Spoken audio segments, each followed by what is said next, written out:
Good afternoon, ladies and gentlemen. This is Grapsody, and I am Will Washington. What is Grapsody? You're about to find out.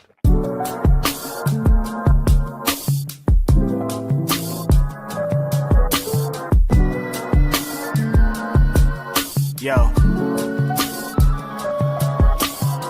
It's Grapsody with Will, Phil, and Reg, trying to keep it real instead of what you usually get from these talking heads.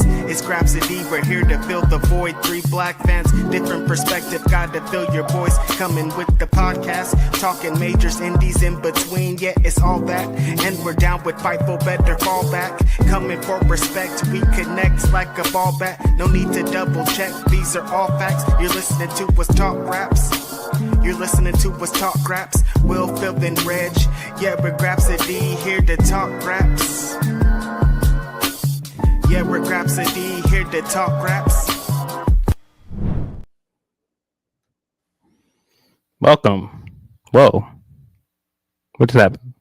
Reg just like disappeared. Hold on. Hold on. I guess he'll be back in a second, but quite a way to start our show. Quite a way to start our first podcast in year 4. But this is indeed Grapsody. I'm Phil Lindsey.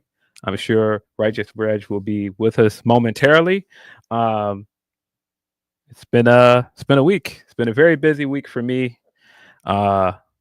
I hope you guys enjoyed our live stream. We went live on Thursday to celebrate our anniversary because it is indeed 4 years of Grapsody.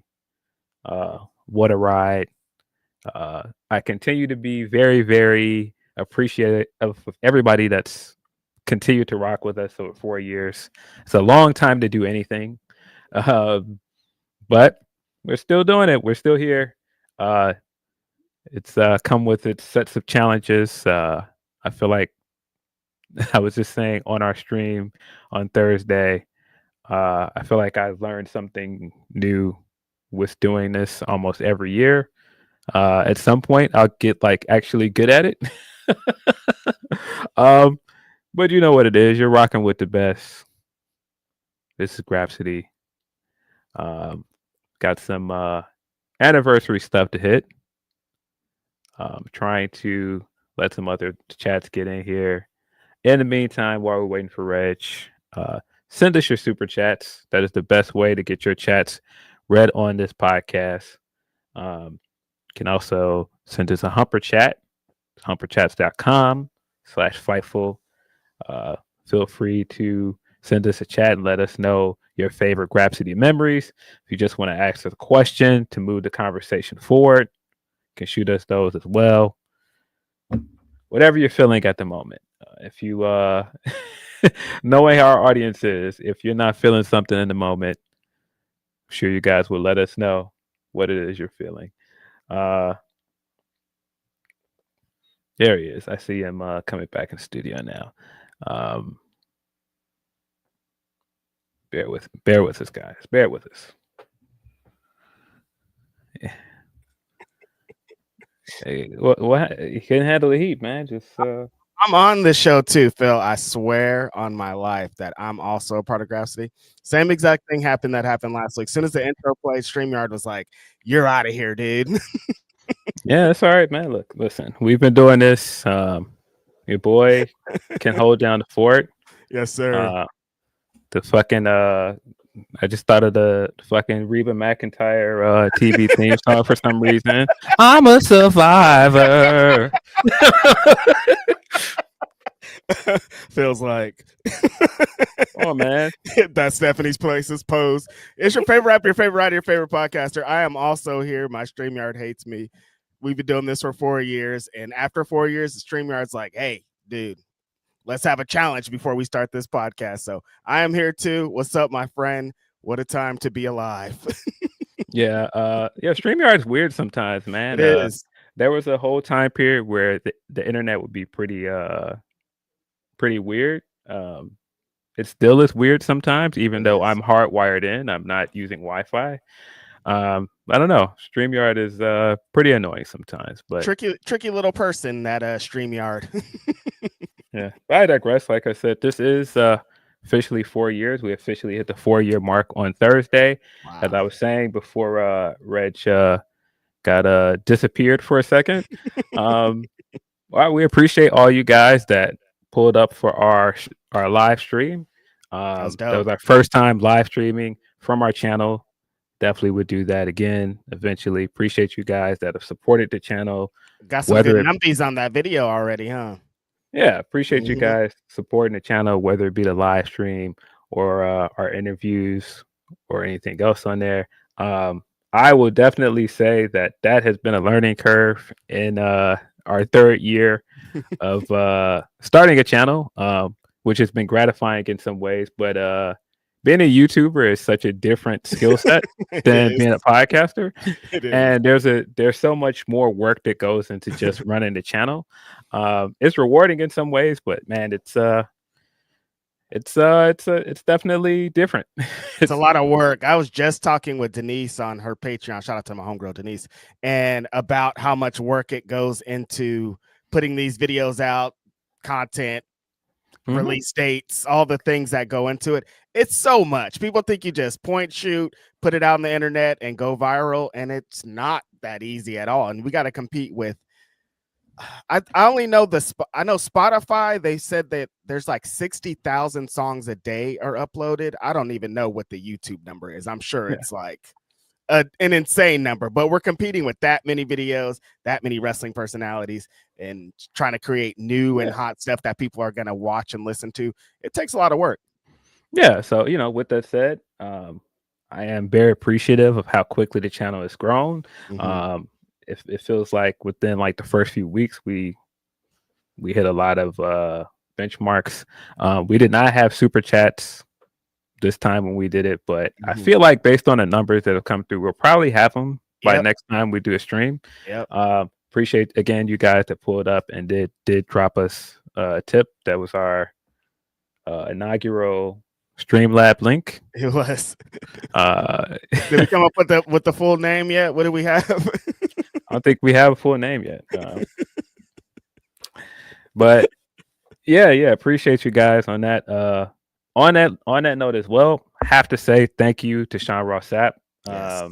for giving us the opportunity to bring our podcast to Fightful with like no real like proof that this podcast would be good. No. Like nothing but, hey, I know those 3 guys. I like those guys. I That's it. think this can work and I think it could be profitable. And he believed in us before we did a single episode. And I continue to be really appreciative of that. Even when Will left, he was like, hey man, I'm still in the business of working with you guys. I still would really much like Grapsody to stay here. Whatever you guys need from me, let me know, because we still want Grapsody here. And like I said, that's quite a vote of confidence, because not just, hey man, we want to do business with you, we're interested in this podcast with the 3 of you, then when probably potentially the most popular member of your podcast leaves, no, we still want you guys here, man. And like I said, that felt pretty good to know that. And even more so when I told him, like, hey, I want to start our own channel. There's things I'm interested in doing. I'm not saying we're leaving Fightful, but I do want to start our own channel and create an outlet for some of our own other content. And he was very supportive of that as well. He was just like, no, do whatever you guys want. However I can help you guys, let me know. So, man, shout out to Sean. Appreciate him. Yeah, big shout outs to Sean Ross Sapp. What a guy. A lot of it felt like a good vote of confidence in us, filled with just Will being like, hey, you guys, I have this idea, blah, blah, blah. And we're just like, okay, try it. And he goes and like, oh, actually, it's this. I'm going to Fightful, Sean Ross Sapp. And then I went to Sean Ross Sapp and he's totally in. And like, I had only interacted with Sean through like Twitter mentions, not even like real conversation, just like, oh, he'll comment on this, I'll comment on this type of thing. And he knew us from our other work and was just like, yeah, I want these guys to be on our channel. And he always felt, anytime we're like, hey, Sean Ross Sapp, blah, blah, blah, he's always like, yes, whatever you guys need. Very accommodating, very cool dude to us throughout our entire Fightful run. We wouldn't be on here without the homeboys. So big shout outs to him. And of course, beyond that, like Phil was saying, big shout out to y'all every time we do this podcast on a Saturday and I look up at the number, sometimes I'm like, I can't believe that's this many people watching or listening to us. Phil, me and my friend talk whatever we're talking, basketball or hip hop or wrestling, what a lot of people come for. And I can't believe it. Like the reception we talked about that we got in Texas, like through All In and like the Starcast, and like the way that people are talking about us and what we do for them. And my friend and I just come on this podcast and talk every Saturday. It's amazing to hear from all of you guys. Every time you guys super chat or just send regular chats or any kind of interactions we have, and you guys, show your appreciation for us. It's amazing. We would not be here if you guys weren't listening to us every week, talking with us, continuing the conversation. We appreciate you guys so much. It's been 4 wild years. I can't believe it. We went from a podcast with the big double dub. Shout out to our homeboy, Will Washington. What a guy. It was a different thing. Used to have a different place in what I represented in the podcast, with Will Washington kind of covering the A mic, and then the homeboy left and Phil and I converted to whatever this is now, and just kind of being two bros, whatever this is now, shooting the shit. You know what I'm saying? Just going back and forth on our red meth. And it's been an amazing journey, man. I've experienced so many highs and had so many of my wrestling bucket list things marked off because of this podcast, Phil. Yeah, man. Listen, big thanks to Will Washington for being the one that came up with the idea for this podcast, pitched the podcast to Sean, came up with the name. A lot of the early development of this was Will Washington. So big thanks to him. Of course, thanks again to Rode Microphones. Can I say enough how much having better equipment changed the quality of our podcast? A million thanks. Very appreciative of that. Appreciative to all of our peers that have supported this thing. Whether it be people that have come on the show, whether it be Sat, Andrew, the homie Emilio, just countless people that helped Tony us get Khan, to 4 years. the other homie. Oh boy, somebody they think Tony Khan. Just countless people that helped us get to this point, man. People that's like showed up and recorded with us, like Cresta, Alex, just multiple people that I am drawing a blank on because it's been a long week. But very much appreciative of everybody that has been very supportive of us, but appreciative of people that I see pop up in our chat every Saturday and have been popping up in our chat every Saturday for 4 years. That's a long time to watch anybody do anything. There are people that at this point from this chat that I know on first name basis. And that's really quite incredible. I've gotten on this podcast more than once and told you guys how much I do not like social media, how much I don't like Twitter. And I'm fairly sure if this podcast didn't exist, I would have deactivated my Twitter by now.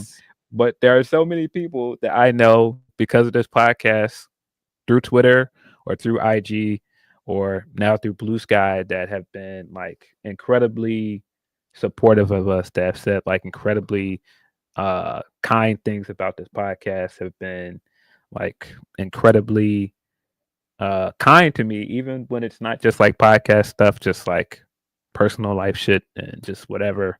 And man, it's gratifying, man. Like, cause I don't think either of us thought like, hey, we're gonna get on this podcast and it's gonna turn into this like community of people that talk to each other through this podcast or communicate with us about just regular stuff. It's crazy.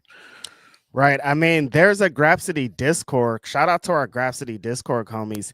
And there's constant communication and thinking about what you just said right now. I'm like, the Discord's been going for a while, but that's a Grapsody community. That's a community that is put together because of this podcast and what we talk about on Saturdays. And that's amazing, you guys. Like, I can't believe that there have been bits created off of this show. Like, every time I hear Credit Boy, it just warms my little heart. It also annoys me because I'm hearing Credit Boy, which means Credit Boy is on TV. But that's another story for another day. People have been bringing up baked beans all week, like flashing back to that funny conversation and the things that came from that. And things have been created and lives have been are bits mean everything to me. And if I could create bits and people scream those at me or tweet those at me, I think it's an amazing thing. And Grapsody is a huge reason why that happened.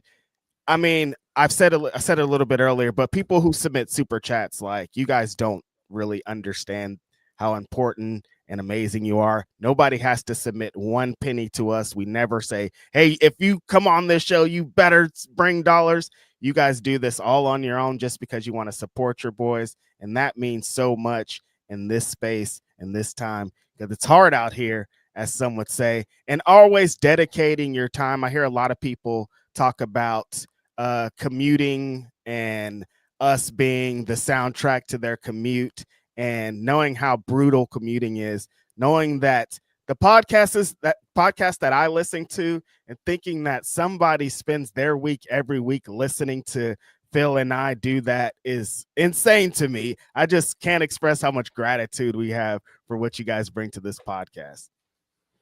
Yeah. Appreciate you guys, like, immensely.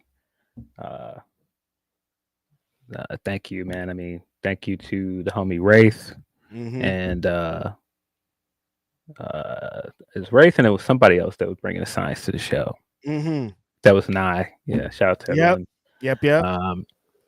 Shout out to just, man, so many people that have been just like behind the scenes that have done things that people don't know about. Shout out to the homie Rob that helps with putting up the links and everything every week. Man, just tons of people that are a part of making this thing work every week. Whoever that puts our link and everything up on DSPs, which was funny because I had a message with somebody the other day and I was like, hey, I don't think our podcast is on DSPs. And they were like, what's a DSP? And I was like, the thing that, disseminates the podcast, like the streaming platforms. They didn't know the acronym. I was like, hey, DSP. I don't know why that's so funny to me, DSPs, because it, it's everyday kind of lingo to me, I feel. But I can understand when people not knowing what that little thing stands for. But man, the whoever puts our stuff up on our, because there's some things there's also some things that I immediately recognized when I started the channel. It's like there's so many things that like, I'm immediately responsible for. But starting this podcast, sometimes it's out of my hands once we're done recording, and then it goes somewhere else and somebody else does it. Appreciative of that, because for a minute it was just like, yep, show up, record, see you guys later. It hasn't been that for a while for me, but at one point it definitely was that. Well, I myself need to give it up to everybody, because I just show up, talk, and you never see me again. I would definitely love right now to spend time to give it up to my friend here, Philip Lindsey, who puts so much work into this brand. This brand wouldn't be what it is if it was just Righteous Reg running it, because I'd be smoking a lot of pot. I'd be forgetting a lot of things. But my friend is on top of things, and he makes the YouTube channel look great, and he makes our merch look dope, and he puts so much time into the Grapsody brand when he does not have to. He just wants to see us succeed. And as someone who just wants to show and talk because that stuff gives me anxiety, I appreciate him so fucking much. He kills it. Every time I look at our YouTube numbers, I'm like, this is all Philip Lindsey destroying it. I just show up and be me and be ridiculous, and he does all the work. So shout out to him. You guys don't know the work this guy puts in. He never sleeps. When he's not doing that, he's doing Bleacher Report stuff. When he's not doing that, he's doing other tremendous work, helping people out behind the scenes as a ghostwriter. People don't know that Phil's a ghostwriter. You might know. Do they know, Phil? I don't think they do. Yeah. Yeah, I don't know. People always going to Phil for some bars. Hey, let me get some bars, Phil. No, I don't think they know. They're not supposed to know. That's how good ghostwriters work. That's how it goes. That's how it works. Somebody always blessed me out because I was in a room that other people did not know I was in. Mm-hmm. And a friend of the show, Cam, he was there. Yep. And so he's taking video in there, and I just happen to be standing there, and I'm in this video, and I'm just like, yeah, I did not post anything to let me know I was here. Dog, when I got to LA and you're like, oh, I'm going to this place, and then you're like, I'm there, and you're like, this person there and this person's there, and I was like, wait, where are you? I was like confused. I didn't even understand where you were. Yeah. I mean, I did a little bit of scouring through our old episodes. Some of that stuff I was just like, boy, this is a different show in some ways. Completely. So yeah, I dug through some of our old episodes. That's how I did post a few shorts this morning from some of our older episodes. Just looked for things that I thought, hey, that's kind of funny. Let me put this here. And so I've looked at other stuff this morning. Like I scrambled and looked around at things. Even when I was putting together a montage and I was looking at things, I was like, been doing this for a really long time. It seems really weird. Like it doesn't seem like it's been that long, but it has. I mean, the fact that we're over 200 episodes is still kind of wild. And I think when you count the amount of like Patreon episodes we've done, and, like interviews and stuff we've done, and you add that in, it's probably way more than 200. It's a lot, and people like continue to ask for more, which is it's awesome, man. Pods, Phil, 6 hours. Yeah, it's awesome. But again, man, cannot say enough how appreciative we are. Cannot say enough that not just I'm appreciative that you guys continue to support this, but that you guys are here for us. It's not like you're just here because you can go and listen to anybody talk about wrestling, right? Mm-hmm. Do you guys show up here and you sit here sometimes for 30 minutes and listen to us ramble about basketball or hip hop or whatever else, and you guys are like, yeah, keep doing it. And it's like, I don't know, sometimes I'd be thinking like, man, maybe we should just get straight to the grass, man. I don't know that they care about that. Yeah, sometimes I think that too, but then every time I talk to someone in real life, they're always like, oh, I wasn't a fan, or I'm not a big fan of hip hop, and you guys have introduced me to so much hip hop, or I don't know basketball at all, and you guys' basketball talk got me interested in basketball. And like, I'm always thinking the same thing as you, Phil. I'm like, maybe these fools don't want that, but they be wanting that. So shout out to y'all for appreciating that and wanting that, because when Phil and I got into this, we wanted that to be a part of it. Like, we love wrestling, but we also need to talk about other things that we love too, and maybe get people interested in those things. So to know that it's worked, and I've heard people be like, oh, I didn't know about JID, or I didn't know about Sab, or I didn't know about other random music that Phil and I like, is super dope to hear. Yeah. But yeah, send us your super chats. Yes, that is the best way to get your chat read on this podcast. You can also send us a humper chat. It's humperchats.com/fightful. Yeah, shout out to everyone who's ever sent a super or humper chat or just a chat in general. Shout out to the homies in Fightful. Let's get into a couple of these. The homie that has sent a tremendous amount of super chats throughout our 4 years starting out the show, makes sense. The homie Van Twinblade, or as you know him, Van Twinnable, says, welcome back, Andrade. Phil Lindsey did this, by the way. Hopefully this time will be better than the last. Sheeta said she renewed her contract, and so does she come back at WrestleDream or Homecoming? Give us Hill Sheeta and the Joshi Mafia. Straight away, I want this tag team. Sheeta's back ready to wrestle. Shuri keeps making it seem like she wants to wrestle in the US. We're getting tag belts. I would love to see that tag team.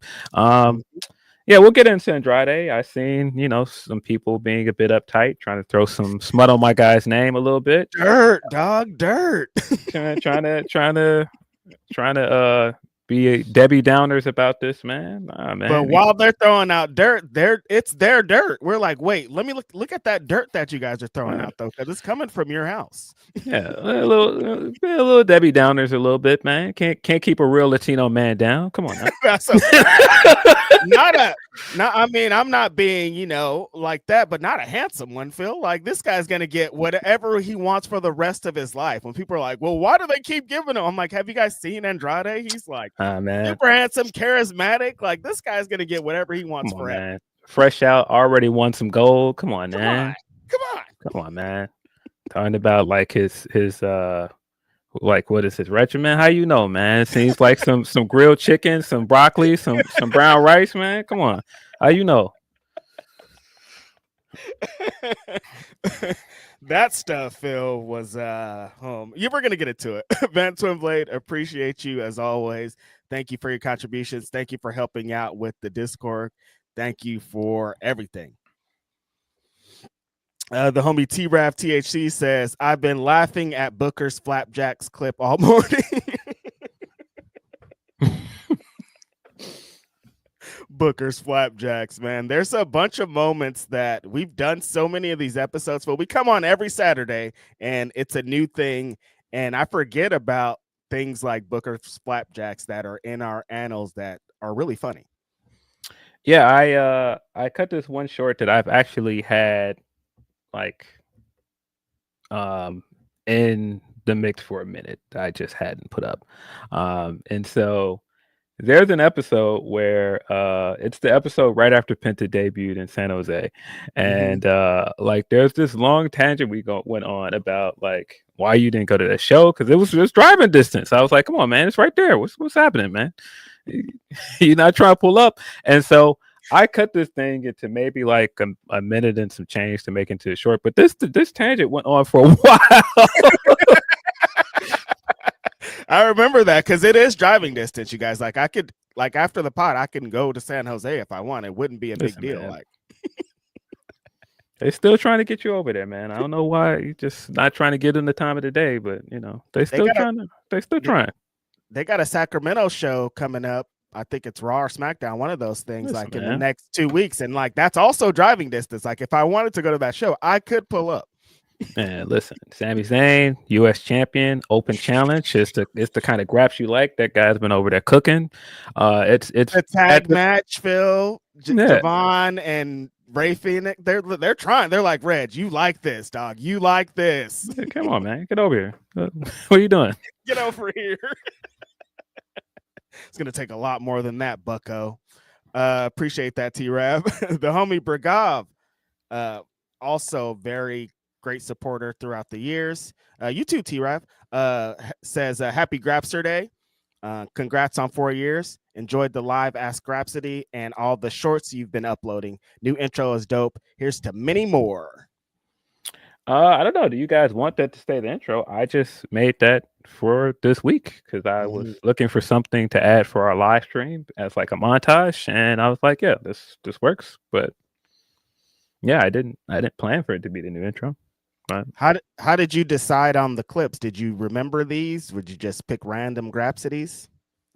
I picked a bunch of things on random. I was looking at what worked and what didn't. It went through more than one draft. Yeah, definitely. Appreciate that, Bragav. The homie Grapple Geekery says, shout out to Grapple Geekery. Happy 4 years to Grapsody. Missed the last few streams, adulting, man. But thanks for all you gentlemen do for wrestling fandom. We appreciate it, fellas. Grapple Geekery, adulting, just too much often. This podcast helps me feel like a not adult, even though it's still work, but like it helps. But always appreciate you and your support, brother. Appreciate you. T-Rab is one of those guys. I meant to say this when I saw his super chat. He's one of those guys that sends us a lot of his album recommendations, and he sends us a lot of his music takes and Ask Grapsody. And I do look forward to him. Again, it's one of those things where I can tell our audience is tapped in with a lot of stuff we like. Yeah. I knew our audience is our audience when Will left, and I tweeted, man, fuck you first and foremost. I had to kick everybody out of the room. Fuck, and people then started finishing the line because they know where that's from, and the album and everything. And I was like, yeah, some of these other podcast listeners, man, they're not on that. They're not on that wave. I know my guy had to leave from over there because he made a Lucchini reference, and that was the last straw. His co-host didn't know what that was. I was like, it's all right, dog. Come on over here. It's fine. That was it. What? Come on over here, man. Shout out to Grapple Geekery. Shout out to T-Rap. Yeah, our supporters be putting me onto some stuff I don't even be knowing. So anytime I could also get put on. What a life. Yeah. Yeah, I've seen people that are like, they had never heard of like Makami until like we came on here. I think Makami is actually here this month. I think he's here in a few weeks. I know Freddie. He's doing a show here. Freddie is definitely here. I'm really thinking about going to see Freddie Gibbs. He's going to be at Aragon Ballroom. I think the week after WrestleDream.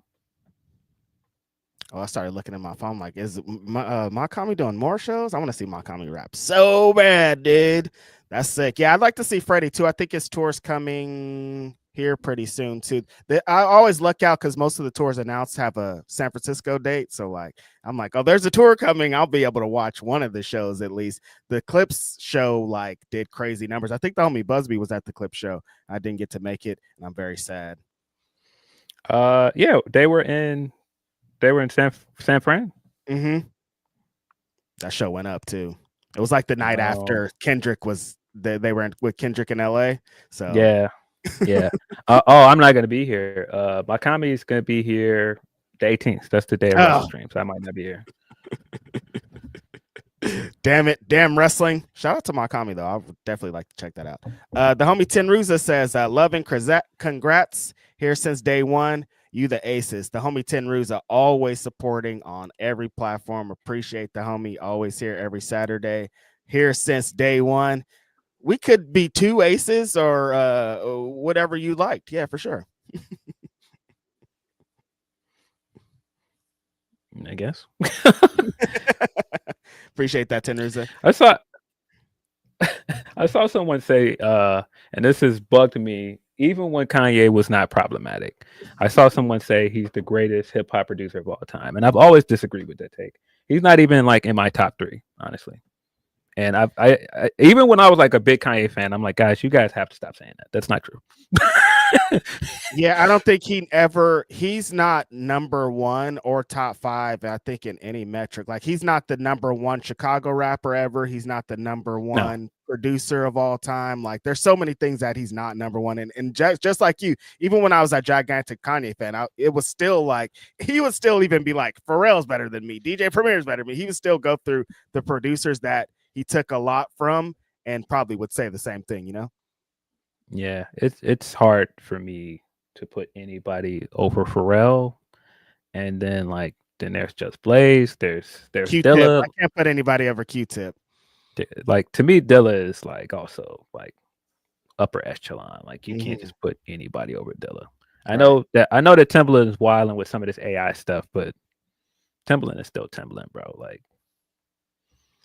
every time I hear More Than a Woman, I'm like, Timbaland is fucking insane. Like, this shit is like, if you hear Timbaland beating like some crazy speakers, you're like, what? Like, how do you do this? Yeah, Timbaland is still like upper echelon. I mean, not just hip hop producer, like the pop artist that this guy has been linked to. Like, shout out Nelly Furtado. Big shout outs to Nelly Furtado. We can dedicate this whole episode to Nelly Furtado. But when Promiscuous Girls go off, it's like, yo, Timbaland, like, what the hell? Bro, this guy got Britney Spears and Justin Timberlake on his resume. Not just anybody got that next to like some hip hop records. Has produced some of the best Hove records as well. Like, nah.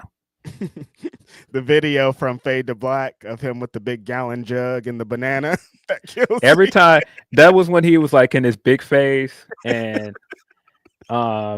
like every time I see that clip and he's like dancing and playing the beats, and then it cuts back to him and he's eating something else. I'm like, bro, What are you doing back there, man? Like your sugar is through the roof, my guy. Like And then the way that they cut it, they shoot to Hove, and he looks like he's looking at Tim disgusted, but he's like looking at the beat disgusted. But the way that they cut it, it's like he was disgusted that he's eating again. I'm like, damn, why are you judging Tim?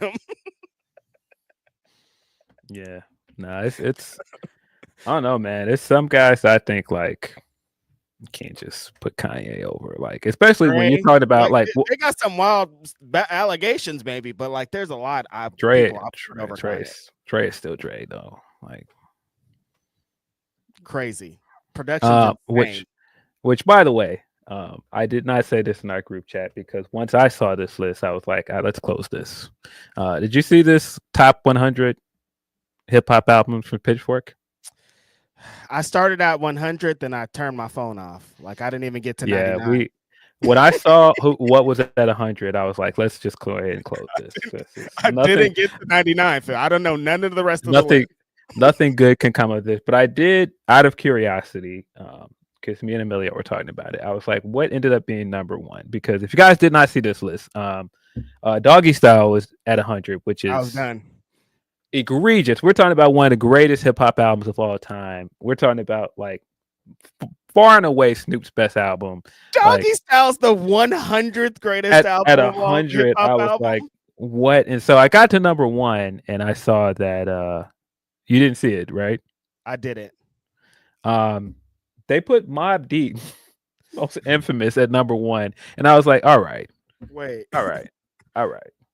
Hold on. I would like to start out. Great album. Amazing album. Fire. Super fire. Number one, though? Number one greatest hip hop album of all time? Number one over Illmatic? No. Over Illmatic? I will rip my pants off right now. Stop it. No fucking way. I saw that, and then like some of the rest of that top 10, it was all over the place. Like they had like Juvenile, 400 Degrees at number 3, and I was like, what is this list, bro? What is this list, bro? I'm a huge the great album, bro. At Juvie number is 3, you guys, and Doggy Style is 100. Oh, come on. Yeah, and Juvie is Juvie, bro, and that album was like a big cultural reset for what that did for like hip hop. But now I know who was in there with their Tim boots making this damn list. Number 3 was crazy. Like some of the other stuff I saw in there, like I was like, where's like Ice Cube, America's Most Wanted? I like Juvenile a lot. He does not have the top 10 hip hop album of all time. That's crazy. Yeah, that list was wild. I was like, yeah, let's just throw this whole thing out. I could hear you putting the Infamous in the top 10 for sure, but at number one, that's at number one. A lot. I kind of want to see the top 10 now that you say that. So. Yeah, get into some more of these super chats. I can't find it, but I kind of don't want to reopen it because I was like, this is they don't deserve the clicks. It's pretty wild. This is a disgusting list. I was outdone with Doggy Style at being at 100. I didn't want to listen anymore, honestly, but now I'm intrigued. The homie Louis says 4 for 4 like Wendy's. Big 4, baby. I don't know if they're $4 anymore though, especially not in California. I don't know if you could get one. They still got it. They still got it here at least. See the game. That's what I love Oakland. I love my place. I love California, but the taxes and everything extra, I can't get regular stuff. That's not fair. Okay, I will do it the favor of going even down to number 20 because something at 10 that was like that's kind of crazy. But what came before it? So I don't.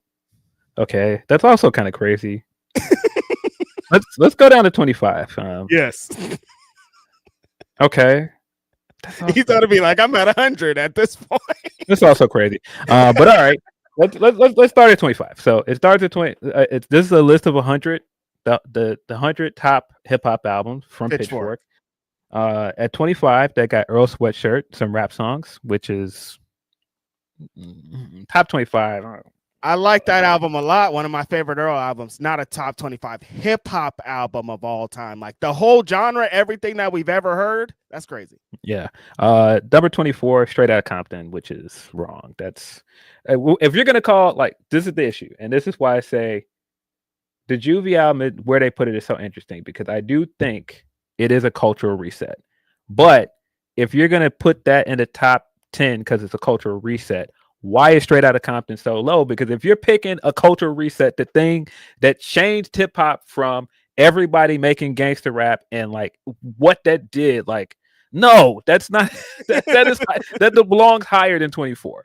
Dude, like 75% of this list wouldn't exist without this album. No. Like, how do you put that at 24 and anything above it? Like, if that's not a top 10 album, then what's the criteria? As somebody who makes lists, and everybody's probably like, this guy right now, like 24 is crazy. No, it belongs way higher than 24. Slick Rick, the great adventures of Slick Rick. I'm not like an old head to that level that's like a big Slick Rick fan. I know what that album represents. The placement's kind of strange. Goody Mob, Soul Food at 22. Overall, these Notorious B.I.G. Ready to Die at 21, which is I don't agree with either. This is where I had to go down because I was like, why is this here? De La Soul, Balloon Mind State is at 20. That's not even the best De La album. Why is that there? Like that's the only De La album in the top 20 before I throw out this hate. What the fuck, man? Yeah, this list is terrible. But we'll continue. Like 3 Feet High and Rising. Everybody's like, I wouldn't be a rapper if it wasn't for that. That's like the quintessential De La album. Stakes is high. I want to punch somebody when I hear Stakes is high. What do you mean?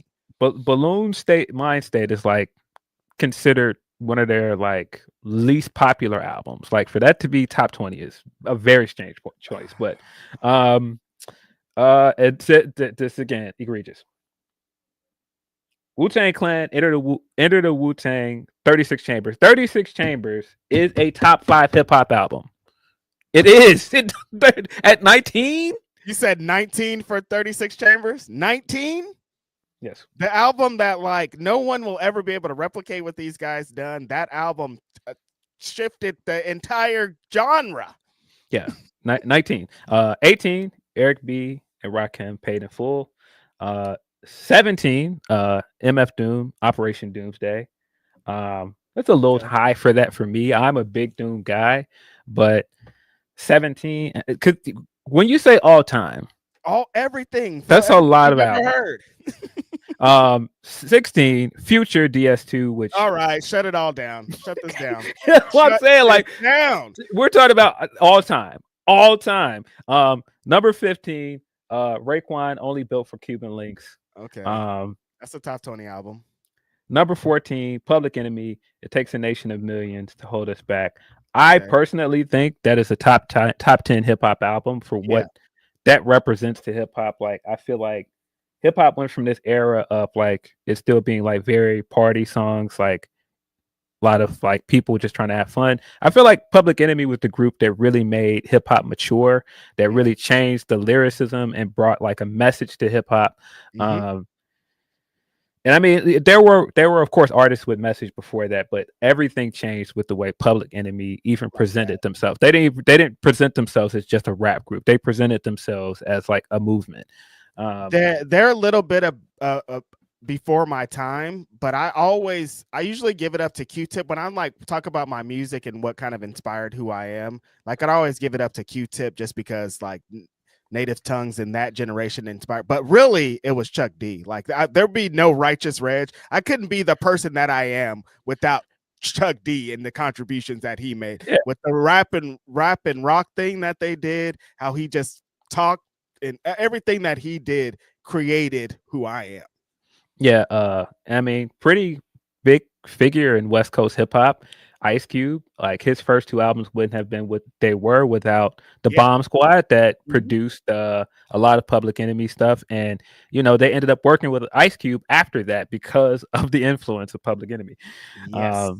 Everyone says Public Enemy, and they didn't make the top 10. Like every hip hop legend ever is like, Public Enemy's why I'm here, and they didn't. No, that specific album, that album should be top 10. Number 13, Tribe Called Quest, The Low End Theory. I personally think Midnight Marauders is their best album. I think Midnight Marauders should be top 10 as well. Yes. I've scrolled past and I've already seen it's not top 10, which I just majorly disagree with. People are going to be upset with me for this, but Kendrick Lamar, Good Kid, Mad City is not number 12. I just don't agree with that. I think if they were saying To Pimp a Butterfly, sure, top 10, top 15, but Good Kid, Mad City, no, I do not think that's top 12. I think To Pimp a Butterfly is his best album too, in the top 10 hip hop album, and the fact that it's not in there, I'm already mad about it. So yeah, number 11, Notorious B.I.G. Life After Death. He got 2 in the top 20, Phil. Oh my god. Sure did. Doom also got 2 in the top 20. Mad Villainy dropped at number 10. Big fan of Mad Villainy. New York bias bullshit. Big fan of Mad Villainy, but like, okay. Number 9, Outkast with Aquemini. I personally think if you're gonna put an Outkast album in the top 10, it should have been Stankonia or Speaker Box Love Below. You know, the album that went diamond, that won best rap album and album of the year at the Grammys. But I don't know. Number 8, Clips, Hell Have No Fury, which I saw Pusha being excited about this. He said he didn't have no problem. I was like, yeah, I know Push, because Push is trolling. But number 7, Lauryn Hill, The Miseducation of Lauryn Hill. Probably the most overrated hip hop album of all time. I love it. Great album. Yeah.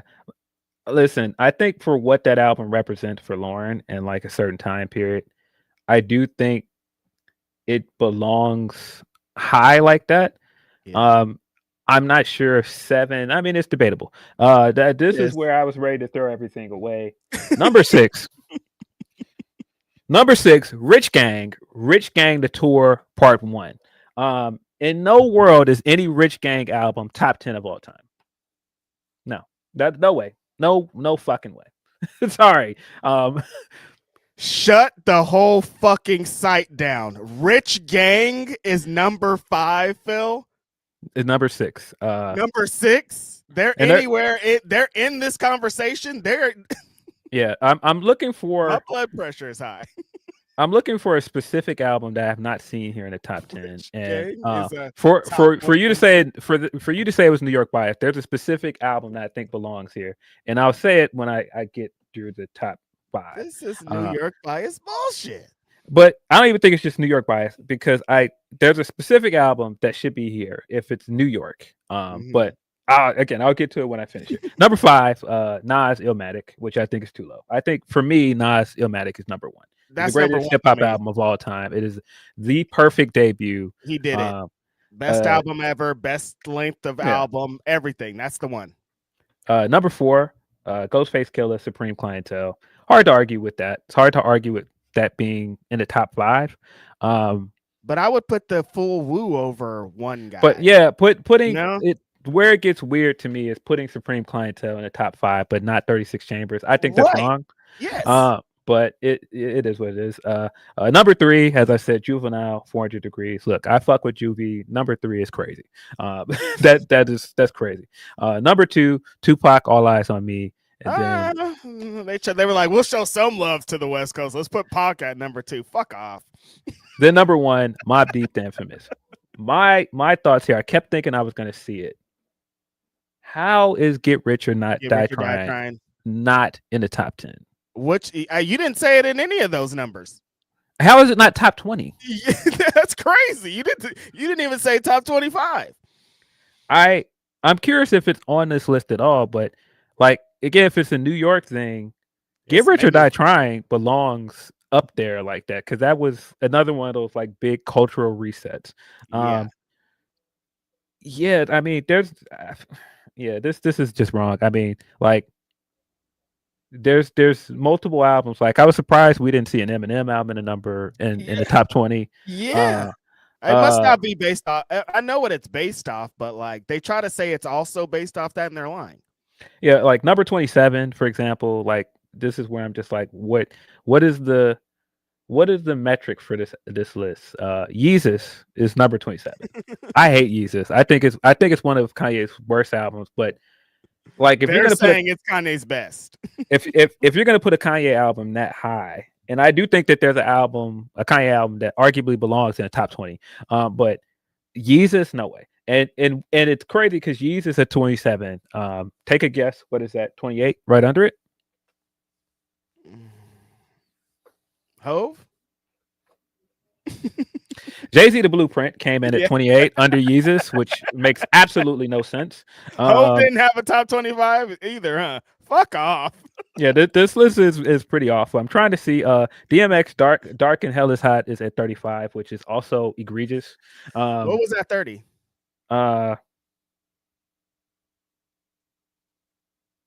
UGK Riding Dirty. Okay. Liquid Swords also came in below 30, 37. Okay. Which is kind of wild as well. Bone Thugs and Harmony made the list at 39. Which album? Their first album, the E 1999 Eternal. Okay.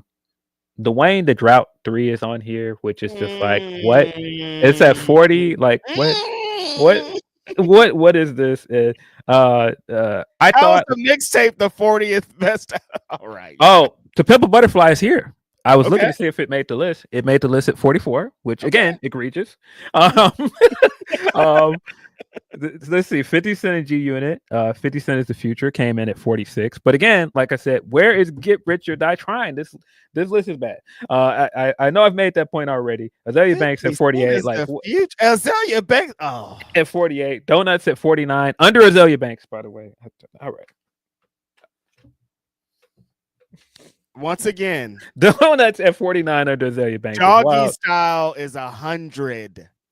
Lil Kim Hardcore is at 52. Again, below Azalea Banks. That's crazy. What is this list, bro? I said I didn't want to get into this list, but I'm just curious if Get Rich or Die Trying made this list at all. It had to. Come on. Because it's not because I believe, like I said, it's at least a top 20 rap album. The Chronic is one of them that I was thinking, like, why is the Chronic not top 5? Chronic is at 62, which is just what? Like, and then like, where's American Most Wanted? Where's like Death Certificate? Where's like 93 Till? Like we have some other people over here too. Where's the Far Side? Where's Midnight Marauders? Like where's Reasonable Doubt? Like what? This is not good. I'm trying to see. Gone, Phil, because Rich Gang's here. Bro, Rich Gang being top 10 is fucking insane, bro. I don't even know. Like Far Side did make the list at 77. Okay. I don't understand the metrics. I don't see good. Nicki Minaj, Beam Me Up, Scotty is here. The mixtape. All right. What is this list, dog? Get Rich or Die Trying is not on this list. I've scrolled the entire thing and I'm trying to see. It is not on this list. Gangstar Moment of Get Rich or Die Trying. Gangstar Moment of Truth is at 93. And considering some of the things that I scrolled past, all right. Tyler the Creator, The Bastards at 94. That's the Tyler album you put on this list. All right. Sexy Red, Hood Hottest Princess is at 95. Sexy Red, Hood Hottest Princess on this list is ranked higher than Doggy Style.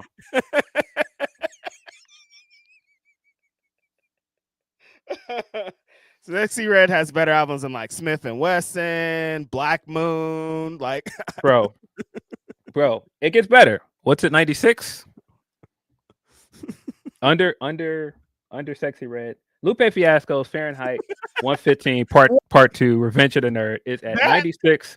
Under fucking Sexy Red. First of all, why is that mixtape here?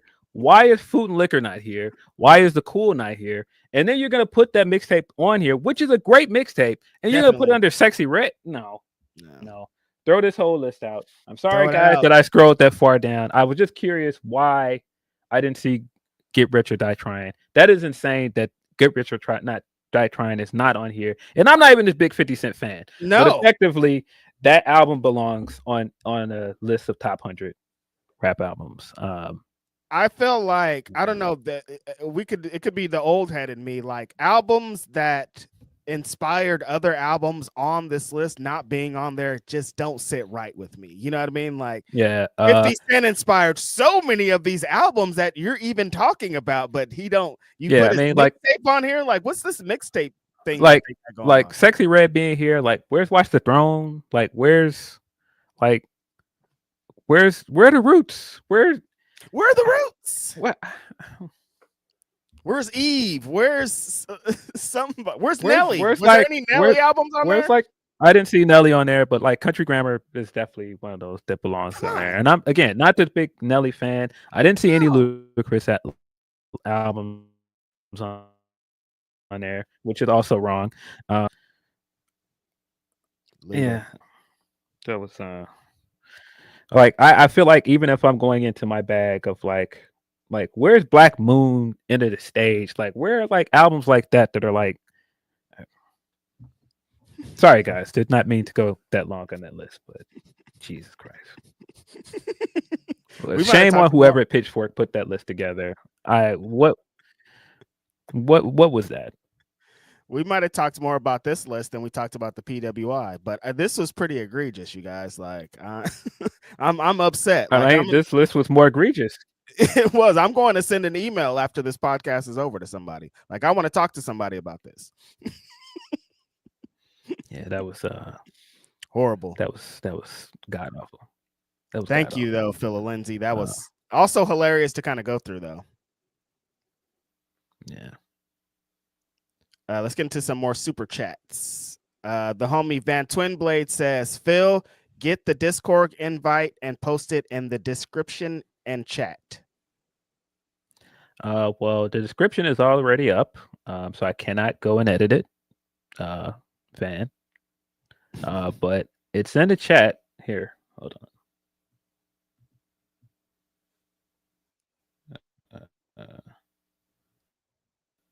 Oh, that didn't work. I can't do it from my laptop.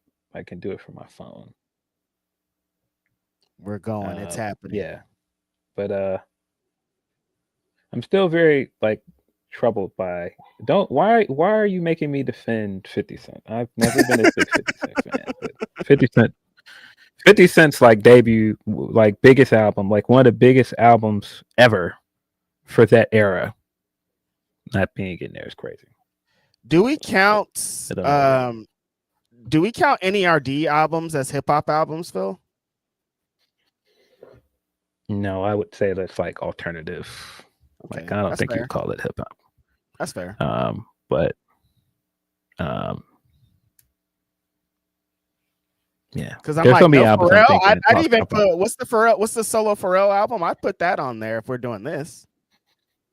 You're talking about the one with the dun dun dun, ladies and gentlemen. Can I have it like that? You got it like that. Can I have it like that? Got it like that. It's impossible for me to not think of that song without thinking of Lupe and Rhapsody and his freestyle. Oh yeah. I used to have that on a CD. I'm 105 years old. It's the revenge of the nerds. Got away with murder like I got away with words, bro. Come on, dog. Hard, super hard. I will like to shoot under Sexy Red. Get the fuck out of here. I will like to say, if you listen to any albums today, you're like, let me go pick up this Pharrell album. I haven't heard that. The Hove and Pharrell song, the concept, a little bit wild, and you know, in retrospect, the song is called "A Young Girl," I think, and it's Hove's lyrics are kind of. I'm like, oh, hold on. Hove got a young girl. Hove got a young girl. Right. Yeah, no, I'm good on that one, Hove. Keep that one. Get that out of here. It's hella funny. But for reals, I remember I listened to it. I'm good on that one, dog. I hadn't listened to it in a bunch of years, and I was listening to it at Jamaica at the pool, and that verse came up, and I was like, whoa, turn this off, I think. This is crazy. Yeah, I'm good on that one. Keep that one. Appreciate that, Ben Twinblade. Single Blue Note the Panda says, to more annual celebration of this podcast team, happy 4th year celebration. Thank you, Single Blue Note the Panda. You've been a great supporter throughout the years too. Appreciate your support today. Yeah.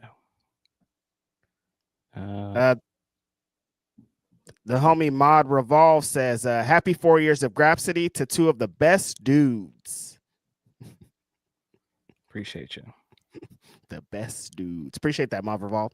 Leonard Aarons III, very vocal homie supporter of the show, says, shout out to Reg, Phil, and Will too, because y'all started this thing and we're here when I started all these years back. Thanks for getting it going and thanks for keeping it going. Here's to many more. Appreciate you, Leonard Aarons III. You've had some of the funniest super chats and times, some of the most controversial super chats, some would say, and have definitely gave me a bunch of laughs these couple of years. Yeah. Appreciate you, Leonard. Hella funny. The homie D Lara says, my sat isn't right without you two. Happy anniversary, homie. Always been down with us for a long time. Appreciate you. Dedicating every Saturday for the last 4 years, or having to work Saturday around this podcast has been an interesting journey. Also, like I've been like, I got to do my pod if I'm going to blah blah blah too. It's been a funny journey. Because I'm like tired. I forgot when you said that I put any thought process in putting together the montage. There are like small like Easter eggs. If you look at like, of course, like the beginning of it is our very first episode. But if you look at the clip right after the theme song starts, it's from our 1 year anniversary episode. It's Will singing "It's Our Anniversary," but you can't hear it because it's muted. Of course, because that's the only thing Black people think about when we think about anniversaries. It's Tony Tone. Of course. Appreciate that, D. Lara. The homie Bragav also says, all three of you deserve the best. Your show was the first ever podcast I invested in, and I wasn't really a podcast guy. Help me get through tough times. Bragav, that is amazing to hear. I'm so happy that we could be that support in those times that you needed. Thank you so much for even saying this. Yeah, appreciate you. Wow, that's amazing. Thank you so much. The homeboy, Joseph Molina, very generous super chat here today, says, congrats on 4 years to Phil and Reg. From day one, Grapsody is my favorite podcast. In fact, it is the only podcast I watch now. My Saturdays are not the same unless I check in. Big ups. Big homie, Joseph Molina, appreciate you always these last couple of years, sending your super chat, sending your support over social media. Appreciate that. Thank you for saying this. I know people's Saturdays are now dedicated to college football, and I hope we can accompany that. Yeah. What time does this show start next Saturday? Isn't it at 8? Yep. I think it's at 8 in the morning. Oh, God damn it. Well, 8 your time or my time? Yeah, because I think it starts at 5 a.m. here. I think it's 8 my time. Mm-hmm. Yeah, so that's not counter programming. I think we're okay. Yeah. If anything, we might move up like an hour or something. I don't know. Right. Yeah. Their shows are short usually, though, right? Yeah, it might be like 4 hours. I don't know. Yeah. But I mean, that would put it at noon if it's 4 hours. If it starts at 8, yeah. It's 8 a.m. Eastern, so it's 7. Sorry. Oh, okay. Yeah. Right. Yeah. So it's 5 a.m. my time. Yeah. That is early. It's in where? Perth? Yep. Australia. That's what's up. Appreciate that, Joseph Molina. Very generous super chat. Thank you for your time and support today. Van Twinblade also says, thoughts on Husker Du and the other song I posted on Discord. I haven't gotten around to listening to it. You know me, it takes me time to sit and invest, but I'm definitely going to get around to that, Van Twinblade. You sent a nice little playlist of stuff that I'm trying to get into. Yep. Leonard Aarons, you got something, Phil? No, I was just saying that that's the Discord link, I think, at the end of the super chat. Yeah. It's right there in the Van Twinables thing. If you want to hop on the Discord, join our conversations, that'd be dope. The homie Leonard Aarons III also says, got to pour out a little for the memory of Charlotte's ex-husband number 3. That's crazy. Wednesday night gave us the legit shocker with Andrade returning in Pro Graps. The Don Callis family out here deferring deals like the Dodgers, and I'm not mad at it. I said Leonard Aarons III has some controversial takes. He didn't disappoint on our 4-year anniversary here. Yeah, so it's a lot. It's a lot going on in that chat, my guy. We're going to get into some AEW stuff here very soon. The Glizzy God says, y'all hear any of this new Mobb Deep? The singles are solid so far, but post hummus, you know me, records always feel weird to me. Happy 4-year anniversary, and here's to 4 more. I've heard a snippet of the first single, but I've talked about it on this pod before. I like to experience the albums in full, so I'm gonna wait till it drops. But it's supposed to drop here in a couple weeks, I think. Yeah. Shout out to Nas and Mass Appeal, who have been putting out these Legends albums this last year. Super dope. Yeah, I haven't heard any of it, but I've heard good things about the songs that are out, but I haven't heard any of it yet. Yeah, it's still gonna feel weird because Prodigy is not here and they're putting this together. Like every time I listen to the last Tribe album, it's like it's weird. That's it. That's the only way. I do like that album a lot, though. Me too. I think it has some great songs, but it feels like, you know. Appreciate that, Glizzy God. Joe Molina also says they must have put that list on a shuffle. Y'all know what the hell that was, but keep it next time, Pitchfork. Maybe that's why Pitchfork Festival not here no more. That's a fact. I'm good. Yeah.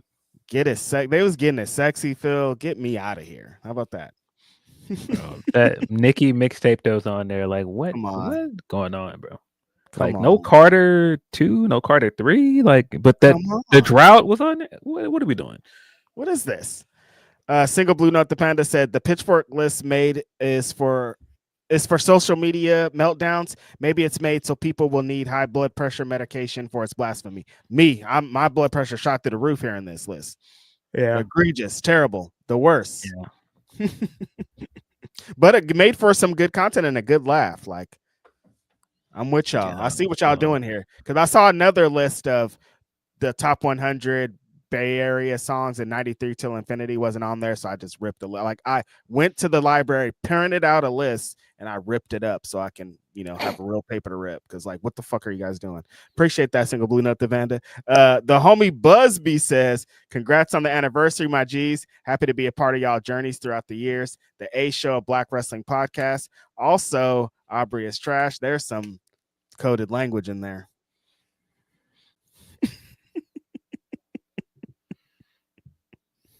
Nothing, Phil? I don't know, man. I don't want that short circuit robot guy subtweeting me again. So I got nothing. Yeah. No, we're just Grapsody. We're not any letters shows or anything.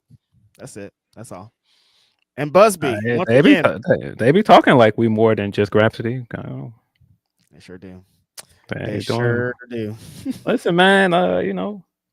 It was it was a lot of talking going on at one point, man. I know, people might not have thought, we was gonna last this long. People might have thought we might have been out of here after Will was gone, I know people don't like to eat their vegetables, but they are gonna eat their fucking words today, man. Like, fuck out of here. Right.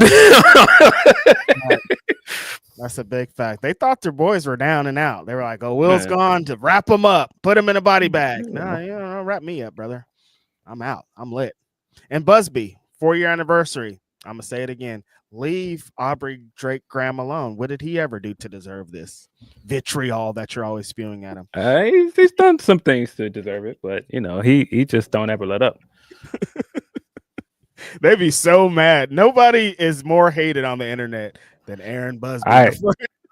I will say, the more and more I've heard it, I think What Did I Miss is like the best song he's put out in a while. What Did I Miss is a good song. Yeah. It's a good record. That video is kind of weird, but like a dope song. Record, though. Because my Apple Music be trying to shuffle Drake in sometimes, and I'm like, not really my vibe. But that song comes on, I'm like, oh, this song's kind of dope. I don't really care for the other one that he dropped. That people seem to like, the Doghouse one. I'm like, why do y'all like this? I do like that dumb dance he does in the What Did I Miss video, though. Crank that dance or whatever. Cranking it. I don't think that's what it's called. Appreciate that, Busby. Jeff L. Jay-Z the GOAT in parentheses says, really need a top 100 hip hop album from the Grapsody boys, including Will Washington. I don't know if the three of us would agree on our top 100. I think there'd be a lot of arguments there. Definitely. And I think the internet might be mad at us on our list. Hate it. We don't need any more ammunition. The Black Wrestling's 500, the BW 500 is coming out in a couple of weeks, and I hate my life right now. I don't like it because I know what this is about to be, and I know everyone's going to be mad because I know what they think I'm going to do, and I'm not going to do it.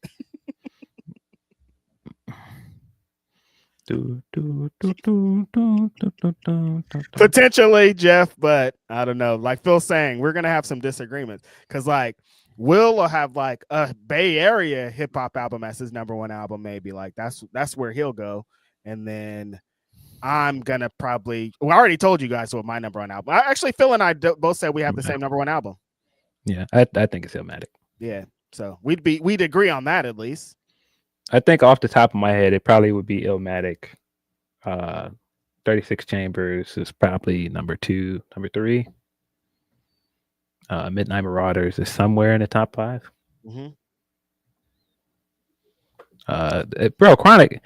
I don't think people remember. If you weren't there when Chronic hit, that shit was played out of every car. It was played everywhere. It was one of the biggest albums anywhere. Like, there was one of those albums that like completely changed black music. Like, Chronic is a top 5, top 10 rap album. Like, come on. My mom, shout out to Bia, was a young mom. So like when that album came out, that shit, like my mom and her sisters, my aunts that's the only album they were playing like that. Yeah. I remember my grandmother being so mad because there'd be like random Chronic leaves or like marijuana leaves because that album, like I think my aunt had a shirt with it on there, and like my grandmother was the angriest you would ever see a lady just off of seeing a marijuana leaf on a shirt. But yeah, it like Dre was everywhere, dog. Yeah, and like I thought it was just a lot because I was in California, but like watching documentaries over the year, hearing people talk about it, it like shifted the culture. And I mean, and to be honest, not just the Chronic. Where was 2001? Like, what? Let's not get back into this. Like 2001. Oh my god, same thing. It felt like the only album that people were playing when Chronic 2001 came out was the Chronic 2001. Yeah, it's crazy. Dre. Yeah, that list is Dre and Doggy Style is 100, and the production on Doggy Style, like, I still to this day I'm like, this production is fucking crazy. I wish they would give more credit to Daz. I do hate how Snoop and Daz are beefing. We can't get back into the list, Phil. Yeah, appreciate that, Jeff.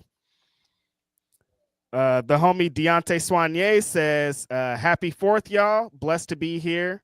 Blessed to still be here. I've had the highest happy, and got through everything because of y'all and amazing wrestling talks.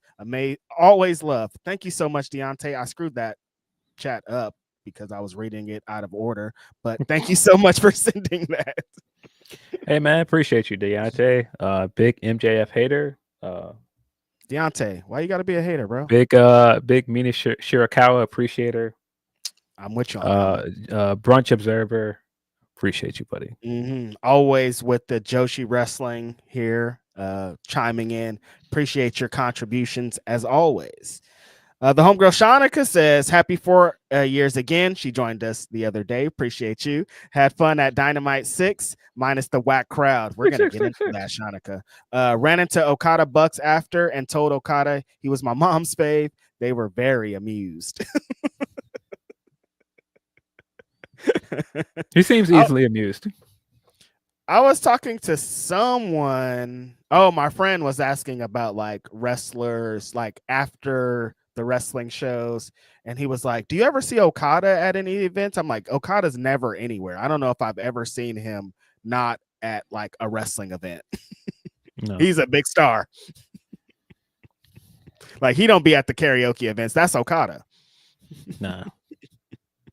Appreciate that, Shanika. We're going to get into that AEW show here very soon. The homie Reggie Simmons with a very generous super chat. Reggie Simmons, thank you so much. Grapsody is the best barbershop on the internets. Shout out to Reggie O'Shea. Thank you for always being the intelligent voices in the Graps discourse. Reggie, appreciate you. Namesake, my homeboy, always been a great supporter throughout the years. Great meeting you in Chicago. Appreciate everything, man. Yeah, I'm pretty sure I've met you somewhere, Reggie. I've just forgotten where. there was another clip because Reggie was so very generous in calling us intelligent, and oftentimes we're just two guys that are either looking to make a stupid joke or looking to instigate something. And I just immediately thought of me doing that Nostradamus cover, which completely forgot I did that. That's a great clip. I forgot about that one too. Some of those you come up with so quickly. I'm like, I don't even understand like how you came up with that so fast. I mean, sometimes when it's the truth, it's just you just gotta get it out there, man. That's a fact. That's a fact. You spin. Yeah, no, that's like I instigating, like getting Phil when Will was on and like trying to get Phil into a bit while we're trying to be serious was like a goal for a while. Like, if I can bit this fool into something, like I'm gonna have a good time here. You know what I mean? Yeah. Now I don't feel the need for that. Like bits just happen naturally, but then I was like, maybe trying to force them even, Nah, man. There's been times we've been sitting next to each other and I was just like, And my mom used to say all the time when I was growing up that she used to do the pretty like stereotypical divorce mom thing, just like your dad, and can't stand it. It's the worst. But the older and older I get, and the more time I'm around him, the more I'm just like, oh yeah. Yeah, he does a lot of things that I would do. Like, perfect example. We're sitting at this birthday party a few weeks ago, and like this guy is like up there singing, and I'm just sitting there like trying to look at my phone or look down and not pay attention. And every time I looked up, my dad is like looking right at me, like, "You just sing him like that? Stop!" And so he's just like, "Yeah." Like he's the guy stopped singing at one point, and then he started singing again. He said, "Yeah, he's gonna be a minute." I was like, "It was it." It was essentially like the fucking clip of Fergie doing the national anthem, and I'm just sitting there like, and he just kept saying stuff, and I looked up and looked to my left, and my sister's like looking me dead in my eyes, like what is he doing? Wasn't this just at someone's house, or was it at a venue? How did somebody get a mic? It was like a kind of like a small banquet hall. And got you. Okay. When church folks get together, they want to sing, especially some of these preachers. I don't know why a lot of Baptist preachers like want to get into their singing bad every time they get a chance. It's like, dog, all right. And dog, you're supposed to be off duty. Like, you could just sit down and eat some food. Why are you up there with the mic? No, he did like 2 songs. I was sitting there like, wait a minute, man. He said, I got one more for y'all. That's crazy, bro. He was like, I got one more, and my dad the whole time was just like, I was like, Dad, come on. To a crowd, saying I got one more to a crowd that doesn't want this is hilarious. I got one more for you. Bear with me. No, we don't want to bear with you anymore, homeboy. I appreciate that, Reggie Simmons. And then the homie Minimal says, congrats on 4 years. Reg, how you feeling about Kevin Knight starting to push a Mama Wayne storyline? It's hilarious. It's perfect. It's great. It's exactly along the lines that Kevin Knight would do. Every time that he smirks on TV, it makes me laugh a lot. I mean, Kevin Knight, I'm a huge fan of Kevin Knight, have been for a long time. I think it's amazing seeing him on TV. Mixing those things together, Mama Wayne, I'm a big fan. I think it's great. It's perfect. You definitely know. Appreciate that, Minimal. That is all of our super chats. Y'all are so generous. Thank you so much. I appreciate you guys. We've got some humper chats here. Humpies. Got 2 from Van Twin Blade. He says, Father Joseph versus Hang Daddy for the WrestleDream. Stat versus Tony Storm as well. Says R Square Circle stay. I'm assuming you mean a Reddit thread, right? The Reddit Square Circle thread is stay stupid shit about the setup. Like, it's not always like that because the arena is tiny compared to the other joints, and shit has to be blocked off to set. Sorry. And then he says there were only like 700 tickets left, and the people are bitching about it not being sold out already. Sorry. There are 2 weeks left. Fuck off. We all know the show is gonna rule. So Why shit talk my city? Because your city isn't getting a show. Fucking marks. See, this is what you get. What are you doing in Reddit, man? I stay out of them Reddit streets, bro. Yeah, I saw a lot of slander this week. I might have been in that Reddit thread on St. Louis's name. A couple of the Twitter homies also were like, "What's up with y'all, St. Louis? Maybe y'all are not as hot as you think you are." And I was like, "Damn, this is some slander to St. Louis right now." Like they love wrestling in St. Louis, Phil. It's a wrestling city. I mean, I'm sure some more of those tickets are going to sell by the time it Definitely. gets yeah, it is what it is. Appreciate you, man. Mm-hmm. From Tony P, Humper Chat regular. Appreciate you so much, buddy, for sending all of these Humper Chats every week, keeping the conversation going. Also get like a ton of your humor and your takes on things, which is hilarious. Definitely. But Tony says, okay, so Joe is the runner-up because y'all were right. Ladies were on one. Thought Cardi/Nikki shit died down when Nikki started deleting tweets. Then later found it wasn't over and Cardi had made herself Petty of the Week MVP with the colors line. Joe was very funny this week. Joe looking at that belt on the ground like, this dude serious, like, pick this shit up and give it to me, right? Like, what the fuck are you doing? And then he like really got mad. Like, it's so funny because I've seen people do that. I've seen people like get annoyed and then like really get mad. Yeah, totally. Like, it started out as just being annoyed, but actually, no, this fool was really disrespecting me. And the fact that Hobbs had to be the one to calm him down, I was like, if Hobbs is calming you down, like, shit really hit the fan, because you usually got to calm him down. I thought it was great.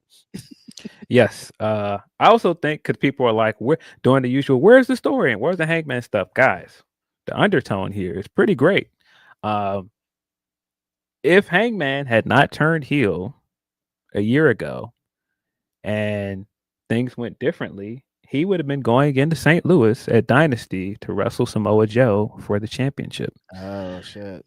And the current situation, it looks the way it does. And Joe got to feel away because he's like, wait a minute, you stuck your nose in my business a year ago. And then now you're champion. Now you're waving that belt around. You never beat me.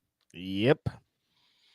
And Joe's always brought that energy. People keep bringing up the clip of him and Morishima from ROH where they just walk by and bump shoulders. And Joe's like, nah, let's fight. Like, it's Samoa Joe. Like, you're not gonna, one, disrespect me in a ring by throwing my belt, and two, I forgot you ain't never beat me. Let's fight. Yeah, and anyway, paper champ. Yeah, right. I mean, Hangman ain't no paper champ, but he's not. Regardless, the energy from him is definitely like, by the way, yeah. Furthermore, and another thing. But yeah, Cardi and Nikki were wild. At first, I thought it was pretty funny. At first, I thought it was pretty funny when Cardi responded back to her, like repeating that line from her album and then trying to delete it. But then once it started getting really personal and Nikki started talking about her kid, and then because of what we know about Cardi, if once you go low with Cardi is gonna go to hell with you, and she started talking about her kid too, which we didn't need any of that. I didn't want to hear any of that. I'm good. They crossed the line, like it was all fun and games. Then both of them just were like, actually, this is not fun and games. Like, if Cardi B wasn't pregnant, like, she would have tried to find her for real. Like, luckily, there's a baby inside there to stop all this shit. But the mudslinging got to an all-time worse at a couple of years. And I mean, I get Cardi's point. Nikki did start this. Definitely. But it just went too far. That phone call that leaked had to be one of the funniest things from this entire God, that was hilarious, bro. Cardi was so mad. God, and people were like, she sounds so unhinged. I'm like, dog. Yeah. No. I've heard a woman talk like that in a moment where it's like, nah. And I thought it was hilarious. That's exactly what I'm saying. If she wasn't pregnant, she would have found her. All of them. She definitely is about that action. When she was like, yeah, post your addy, I don't think she was just saying that to say that. No. I think she was dead ass. The funniest part of that phone call is when my man is trying to he's trying to slide the conversation back towards music, and she's just like, yo, fuck the verse. Shut the fuck up. Cardi didn't care about none of that, dog. She trying to ain't no verse. The talking fuck out of music here right now. Bro, that shit was hilarious. Mm. When she was like, "Oh, she's in New York. Tell her to link up. Tell her to link up." You can't do this, Cardi B. Like, you can't say these things right now. Tell her to link up. Oh yeah, but yeah, Oh. it crossed the line. If you guys didn't know, this beef went way too far, and Yeah. it ended up both of them apologizing to each other's kids through a social media post. It was very awkward. Yeah. I just don't understand where Nikki is at this point. She's doing all of this like weird conspiracy theory stuff, and that doesn't come off well. It doesn't. That doesn't seem like she just doesn't seem well. No. I don't know what's happening there. But yeah, it doesn't look good. And then even like just the fact that you waited to announce your album's coming out in the middle of Cardi's rollout, like of all times to do that, and then like all of this stuff you're trying to say about Cardi in the middle of this, it's like, well, wait a minute. People have waited all this time for Cardi to put out an album. Yep. She finally puts out a album in the midst of her rollout. Then you're coming out trying to make this about you, like, and you're also like hating hard on her music. It's like, yo, all right, just you don't have to do this. You're Nicki Minaj. You're one of the biggest artists in the world. Like, what are we doing? You know, you brought up something in a group chat this week about Booker T and how he treats people, and Nicki Minaj is starting to give me Booker T vibes, because every time she talks about female rap artists, it's slander. She says these people are terrible. But this week she praised the Taylor Swift album like you would never know. Like you would have thought she was listening to the best album she ever listened to. But anytime she talks about a female rap artist, she's like, "Get this motherfucker out of here." Yeah, she said a few things that was just like, all right, Nikki, let's wrap this up. Like when she was like, "How dare you talk about my fertility?" I'm like, dog, you were just a year ago talking about Meg's dead mother.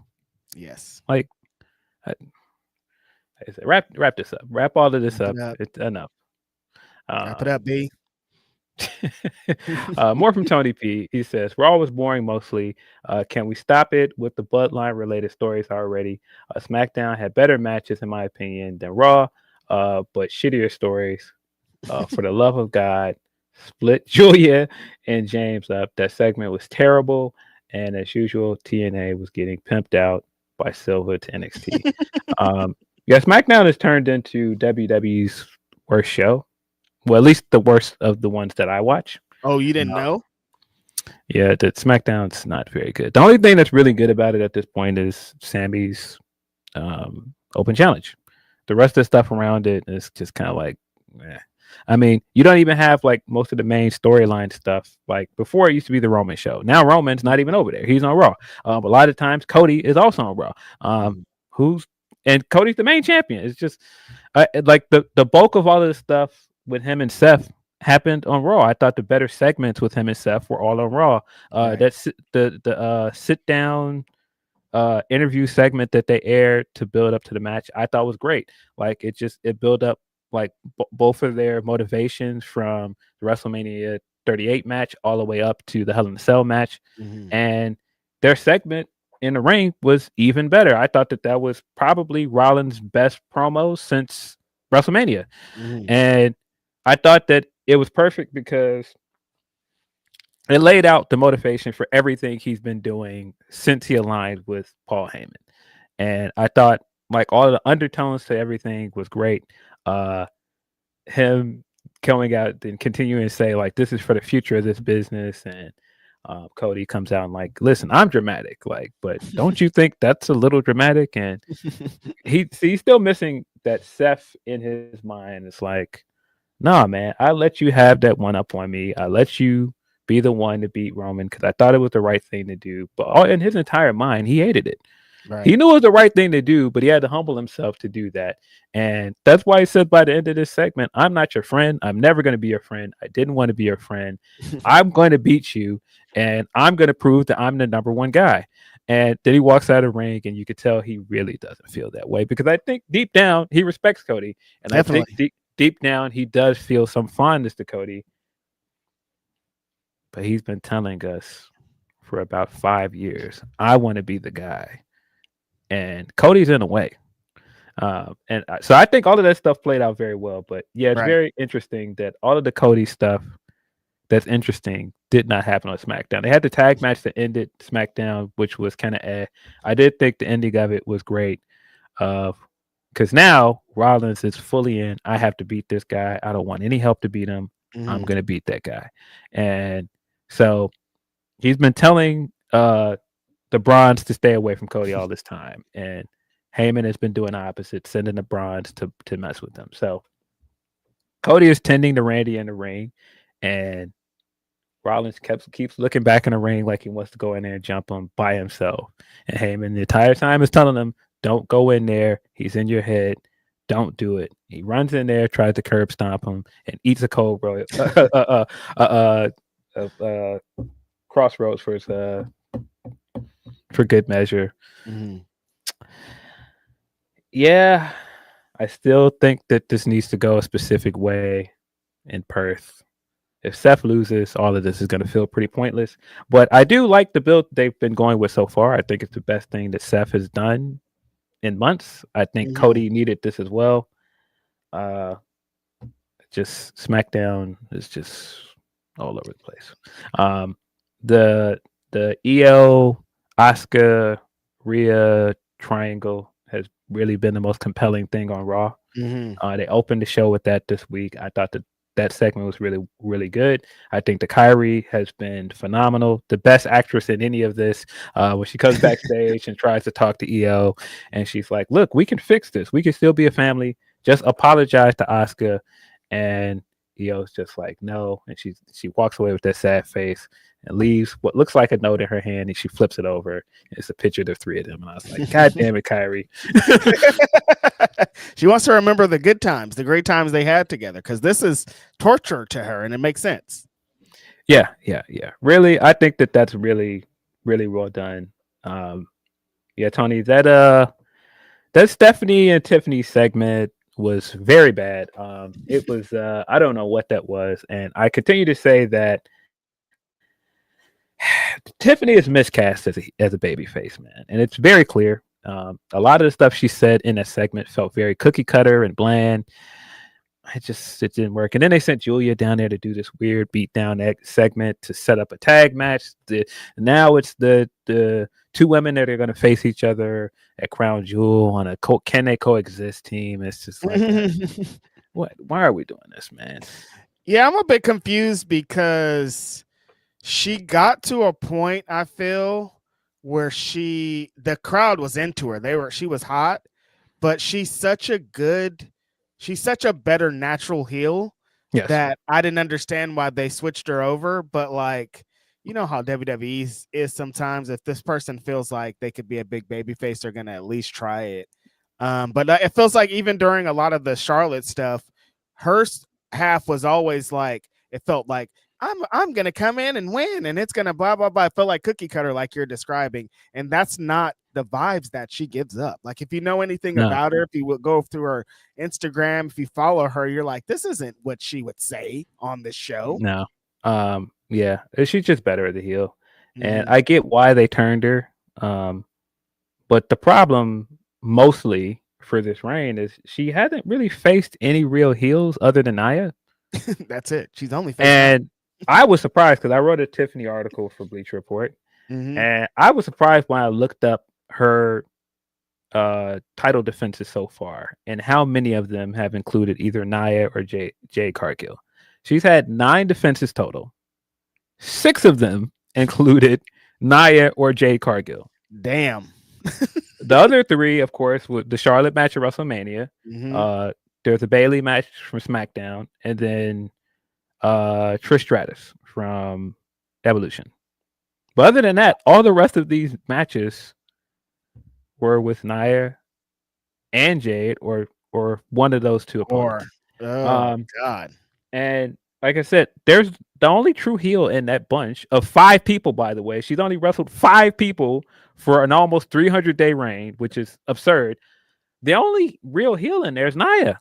And I think that's really some of the issue here with SmackDown as well.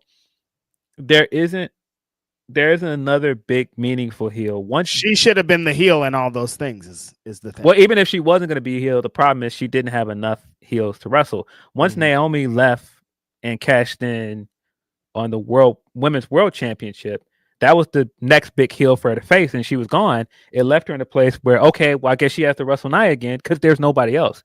Right. And like Julia's a heel, but they haven't really positioned her in a way where it would matter. And that's why I'm so confused why they won't just turn Jade. Like Jade also is a natural heel. She is.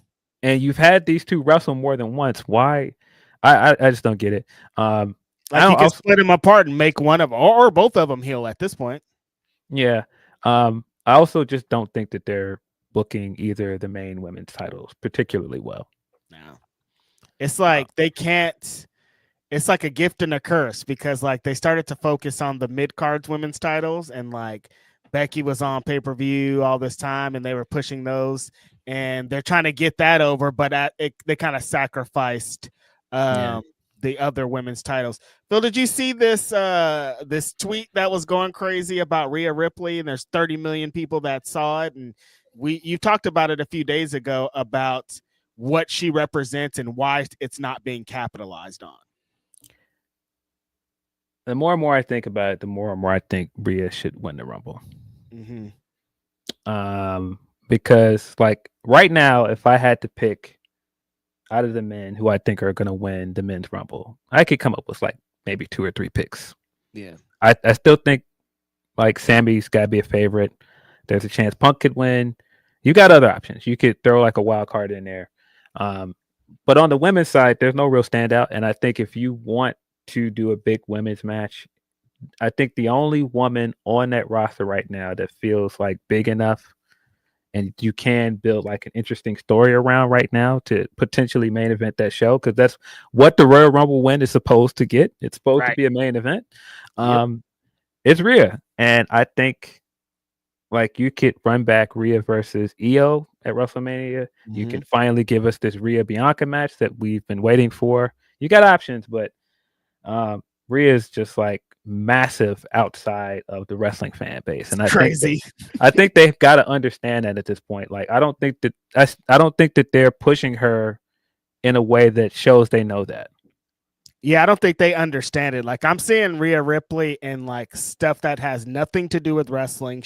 I'll just be scrolling Facebook and here's Rhea Ripley. And it's not like, here's Rhea Ripley, the wrestler. They're just like, here's a beautiful woman that exists in the world. And they're talking about Rhea Ripley inside of a wrestling ring. And like, I see that so often. The Drake stuff we talked about, like this crazy tweet that's probably even more millions of people have seen. Like she represents something, and then still on the show, like she's still a big star, and they are not doing enough with it at this point. When they had her saddled with Liv Morgan for a million years, they were treating it kind of like the Tiffany Stratton reign. It's like, you guys got to spread the wealth on these women's champions. Yeah. You can make a very strong argument, and I don't even think it's hard to make this argument, that Dom came out of the other side of that feud and he benefited more than Rhea did. Yeah. I don't even think that's an argument. Like he everywhere. Yeah. And that's I crazy. don't get it. I really don't get it. But we shall see. Trying to see if there's anything else here that Tony said that I missed. We got the NXT stuff too. Did you see that? I don't really watch a lot of NXT, but when I saw the team for the women, I was just like, so wait, the TNA team doesn't have any of like the people you expect from TNA, like people that are synonymous with the knockout division, like where's Rosemary? I know you don't have Masha for obvious reasons.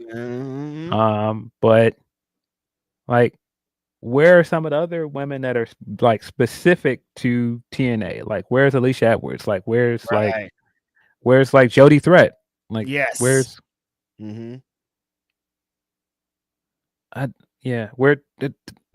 Tasha Steelz? Where like the other Yes. Like the TNA wrestlers. All of the wrestlers that are on the TNA team are. You've got the captain, who is the current Knockouts champion, who is an NXT wrestler, and then most of the rest of the team are ex NXT wrestlers. Yeah. It looks like an NXT team. It's NXT versus NXT essentially. It's strange. And they had to sell that real big. You got Mike Santana standing there being like, "Yeah, Team TNA," and it's like, "No, what?" That was very strange. Yeah. The other elephant in the room, the other like person that's synonymous with TNA that they're trying to act like they don't want on their show, but she'll probably eventually end up over there, is Tessa Blanchard. She's on the show at this point. She's a TNA wrestler.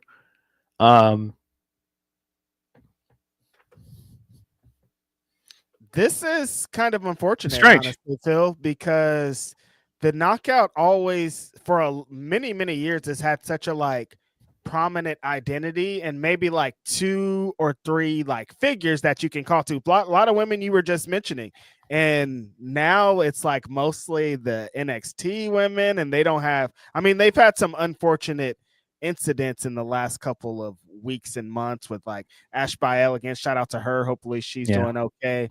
The Masha stuff wasn't great timing. They lost Jordan Grace. Like they've lost some like people that represent in that place, but they used to just slot a new person in there, and it's not working like that. And it's kind of unfortunate. Yeah. I don't really keep up, but when I was looking at the teams and some of the clips, I was a bit confused. Uh-huh. There's also the news that they had to change the name. Oh yeah. They had to change the name to Showdown because of the optics of a show called Invasion on that date. Not the time. Yeah. They changed it quick, Phil. Like a couple of days, they were like, "Yeah, let's switch out all this branding. We're doing a different show. This is a different place. Nobody mentioned Invasion." I'm like, "Ooh." It's very strange because this is a company that at one point wanted to sell themselves as apolitical, even though that was never really true. There's the quote from Undertaker where he was saying, WWE is apolitical. And we're seeing more and more how much politics are affecting some of the decisions they make. It's hard to avoid it now, man. It's very hard to avoid it. It's a lot more now. Damn. Used to just be the American flag under Undertaker's jacket. Now we got this. Yeah. Very, very strange. Tony continues. He says the 6-year anniversary show is fun. The show started off strong and ended strong as well. I like they used Monet to build 2 different stories for the tag division to go along with Ty J's story as the OG tag team. Yeah, AEW celebrated its 6-year anniversary this week. Crazy. Quite wild that this company has been around for 6 years. I am very grateful this company exists because we definitely need an alternative. I'm glad that they still exist and it's still successful. Some of the stuff from this show, I was just like, wow, this company has come a long way. The clip, the vignette they show with like the montage of all the AEW stuff, so many great memories. I was glad that they put some Cody stuff on there. That Cody moonsault off the top of the cage is still like, I remember where I was when I watched that episode. Just so many really cool memories from that time period. Like Cody was white hot at that time, like hottest face in the company, like undeniably. That we got a Punk sighting in there. I was very surprised by that. We got 2 Punk sightings, I believe, in that montage. That was interesting. But I'm glad that they're not being petty. I'm glad that they are recognizing everybody that played a part in the success and the growth of this company. We got Britt Baker sighting in there as well.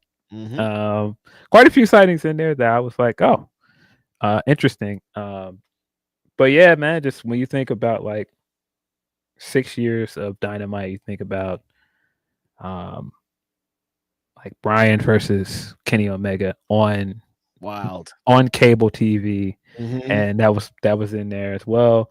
Nyla Rose, of course, Nyla Rose won the championship on Dynamite, right? Yep. Yep. Nyla also wrestled on the very first episode of Dynamite. She was in the first AEW Women's Championship match with inaugural champion Riho. Denise and I watched that show a couple weeks ago, and that match still rocks too. If you didn't, yeah. Really good fucking match. I can't believe that it's been 6 years already. Like I can remember back to. It's funny because this clip of people are talking about Kofi and Brock Lesnar. It's the 6-year anniversary of that, and I'm like, oh yeah. Every time I think back, I'm like, why didn't I stop being a wrestling fan on October 4th, 2019? And I was like, oh yeah, because on October 2nd, 2019, AEW debuted and gave me some hope into mainstream wrestling, and everything that's kind of came along with AEW existing as a company in the last 6 years. Dynamite. I've been to a bunch of Dynamites live, and the amazing moments that I've gotten to experience watching it and watching along with it now is it's crazy. I can't like wrestling would be so different if 6 years ago they didn't do this. If 6 years ago the Bucks were like, actually we're going to WWE, and Cody figured like life would be so different. Yeah, there were a lot of people that I remember at that time. That was the most I had seen a lot of people that upset with WWE. Yeah. And a lot of people have stated that was when they stopped watching WWE and started watching AEW, or just stopped watching wrestling altogether. I think timing. I do think that there's a big correlation between that. And I think There is. that's part of the initial success of AEW as, you know, a counterculture to what WWE is doing, because at that time a lot of people were not happy with WWE's product, and the situation with Kofi was so unpopular with the fan base for good reason. And I don't think that WWE has necessarily won all of those people back. No. But I do think it usually is cyclical in this way. When WWE is good, it's good for them, not as good for the rest of the industry. When they're bad, it has helped other companies because people are looking for other outlets. And I think that absolutely played a part in the early success of AEW.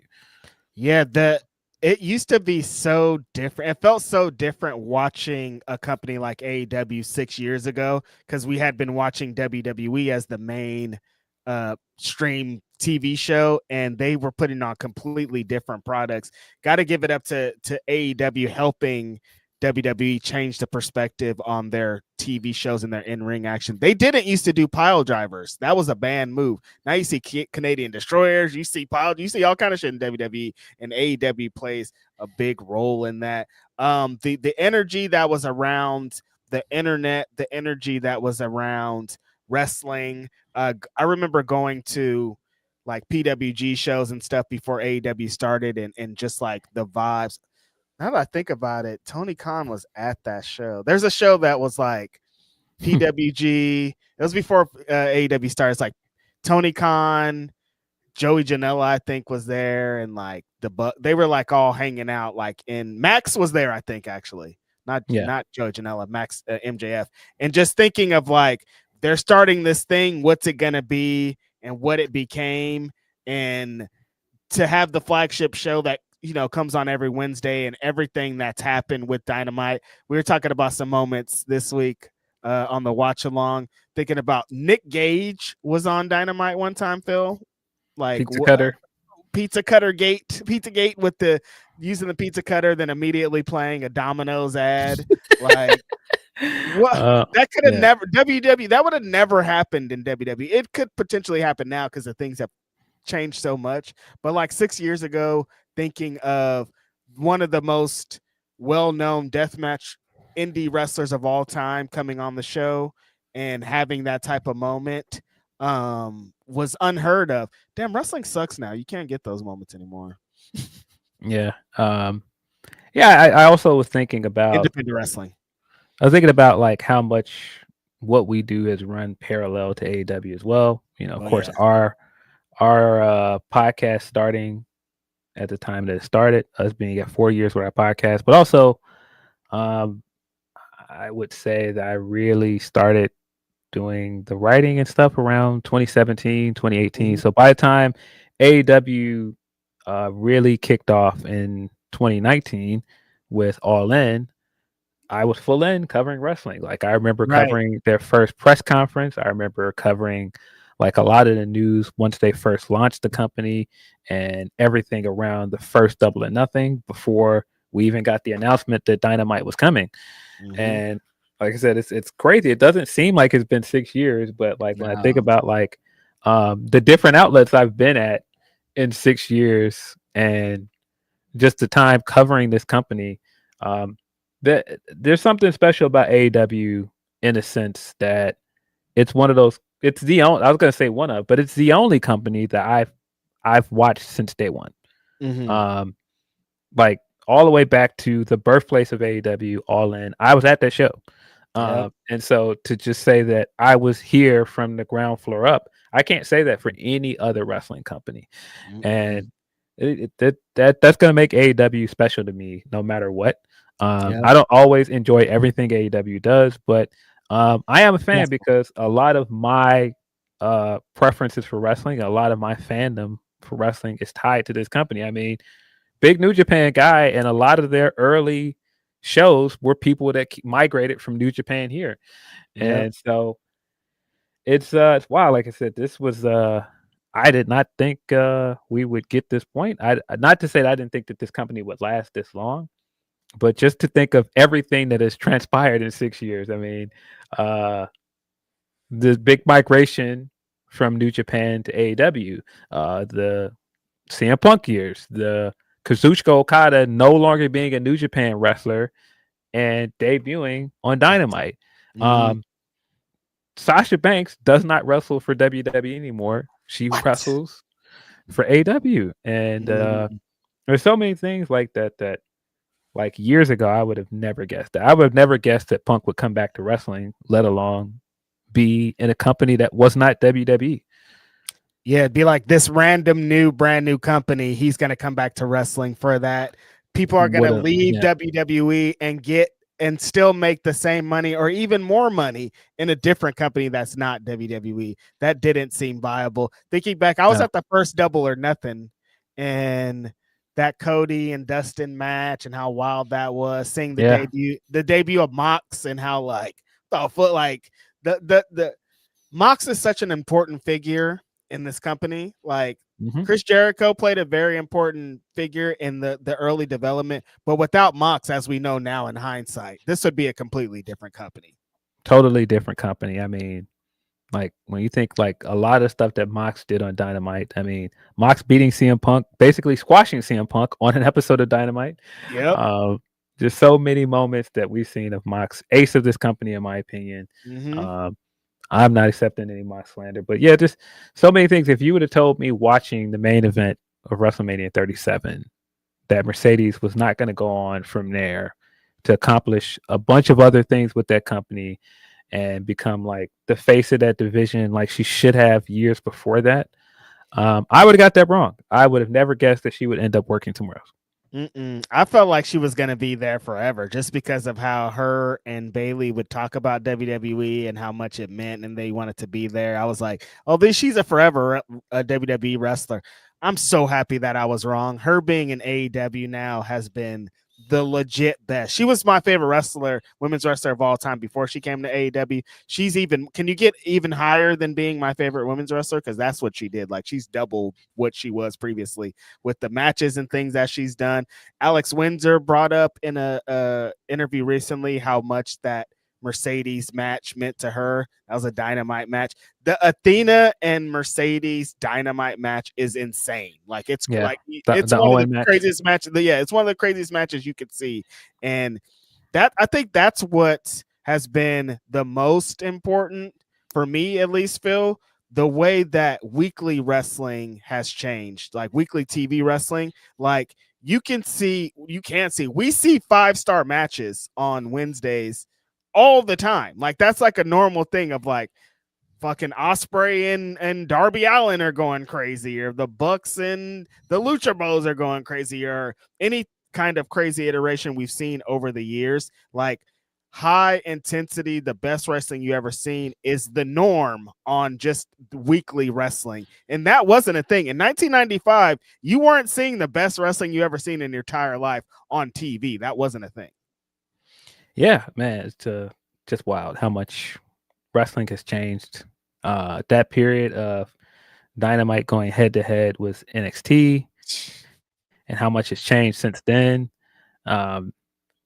Yeah, man, there's just so many things that I would have never predicted. But yeah, just so many great moments when they were showing some of the stuff from the pandemic and some of those daily play shows. And I know a lot of people look down on like the empty arena wrestling, but that was such a surreal and like scary time. Everybody in their houses, like you can legit say that we have never experienced like that as a collective in this country. And that time period, it seems like that was forever ago. It wasn't that long ago, and that time period seemed like it lasted forever. It did. But yeah, just that time period of us all being in a house and like just it was only 5 years ago, Phil. Like, not a super long time ago. Yeah, just remembering just like how the daily play shows were at least a constant. Like people, that was one of the great things about that wrestling time period. Is if having a constant and knowing, okay, I can turn my TV on and that's going to be there. It's going to be entertaining. There's a reason why there were so many podcasts that came out of that period of people being at home and just recording, and people just got used to, listening to the same people, and that led to success for people.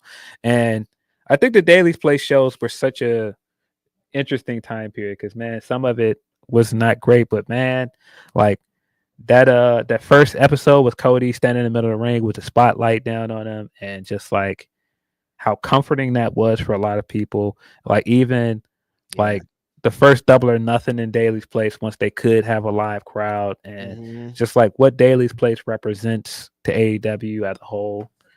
That was just really cool to see that in the montage. I mean, some of the matches like Shaq, I reminded of Shaq in that montage, and I was like, dude, Shaq did a match in AEW. the Shaq and Jade mixed tag match that was way better than it had any right to be. Yes. Some of those like early Cody and MJF segments were like really great. Kenny versus Pac from like early on, excellent. Unreal. Like early on stuff with Inner Circle, and just like how Inner Circle was like the biggest heel group on the show, and that feud with Cody running up into the skybox, smashing the glass to get in. Damn, that made me think of Santana and Ortiz. When we were watching those early episodes, what they could have been. Orange Cassidy and his rise through all of that, of becoming like, people thought he was this meme wrestler essentially, and then becoming like one of the most inaugural parts of the company through just great matches and segments essentially.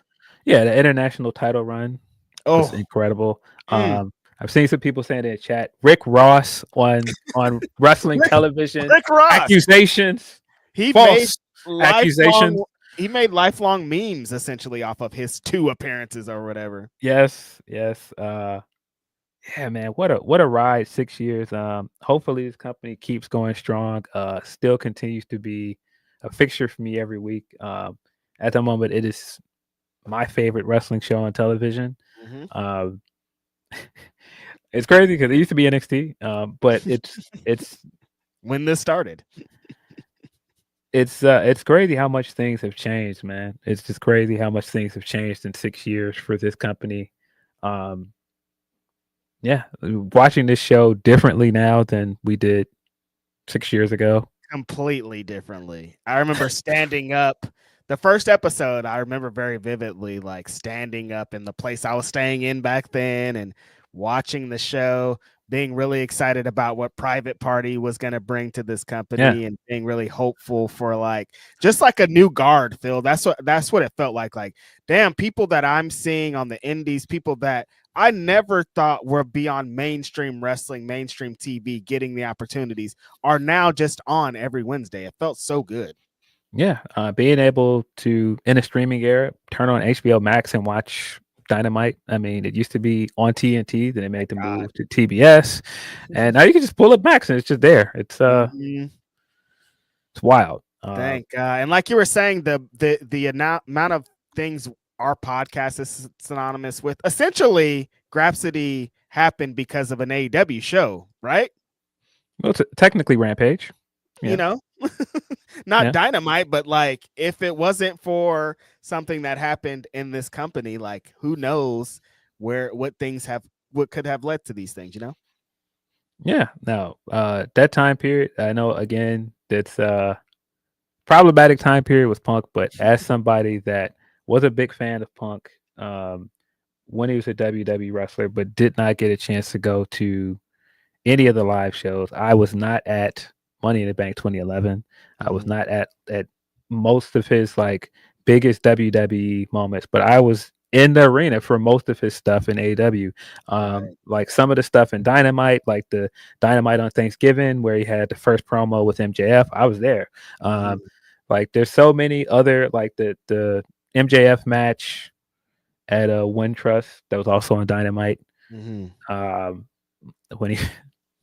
When he first came back after Brawl Out, and he came back to the show as a collision guy. I'm not even supposed to be here. I'm a collision guy. Now hit my music. The energy was different, man. I know people mad, like it evokes some emotions out of people, but the energy was different. Chaos, man. That the Dynamite with the Bucks and Kenny when they came back and they had the best of seven feud with Death Triangle, and they had their infamous match in Chicago, also Wintrust Arena. I got to be at that ladder match, the of that, the best of seven in LA, Kia Forum. Insane. Yes. I was just thinking about the Revolution, CM Punk versus MJF dog collar match, fucking ROH theme. I get my infamous clip off in the post scrum, like dog. That's on my wrestling fucking resume. You know what I mean? I'm like, oh yeah, one time I went to the show and CM Punk, like that's up there. Yeah, no, just countless great moments. On Dynamite, man. Like, yeah, glad that Dynamite exists. Very glad that the company exists. Me too. I don't know where I would be, what I would be doing. Like, I probably would just only talk about independent wrestling if it wasn't for AEW. It's kind of crazy. Like, and then like it led to the show with Denise and the watch alongs and kind of all the things that came to this. I've had a theme song on wrestling TV. Never in a million years, if AEW didn't exist, would that have happened? Like this wouldn't have happened in WWE. Yeah, that's right. The Hobbs theme played on Dynamite. Yep. BK's theme is also played on Collision. I'm in a fucking wrestling video game. My music plays on AEW's wrestling video game. So like October 2nd, 2019, like that's a very important day for me, and their anniversary and them their existing means so much. People think I'm a fucking shill, but just like, no, it just like I love wrestling a lot, and I was at a bad place in 2019. I was almost done here, and they saved me back in back into the business. It's crazy. Yeah, no, I just think that there's so many moments for the two of us that are linked. I mean, AEW's second hub, other than Daily Place, is Chicago, Illinois, and it's such a big part of the wrestling scene in Chicago. And like, there's so many things that I said I've been there for. I've been to Chicago because of AEW. Yeah, you know what I mean. Yeah, I mean, like I'm just thinking other like great moments, great matches. This Sting's debut, that was Dynamite as well. Those Winners Coming. I mean, he's attached to Darby. Darby's had crazy moments on the show. I mean, Sting probably the most popular and successful non-WWE wrestler. Definitely. Making his debut for an alternative company and having a run he did with AEW, also special. His debut at the time was big deal. It's crazy. Uh, The Stinger, that fucking when Pandemic Wrestling, when they used to have the what did they call the matches? Like, I think I erased it from my the cinema, brain. the cinema. Of course, cinematic matches. Of course, I erased cinema from my brain. But when they used to have those cinematic matches, wasn't that one with Sting and Darby? And who did they fight? Brian Cage, and it was a tag match. It was Brian Cage and was it Lance? Lance, yeah. That was on Dynamite too, right? No, it was a pay-per-view match.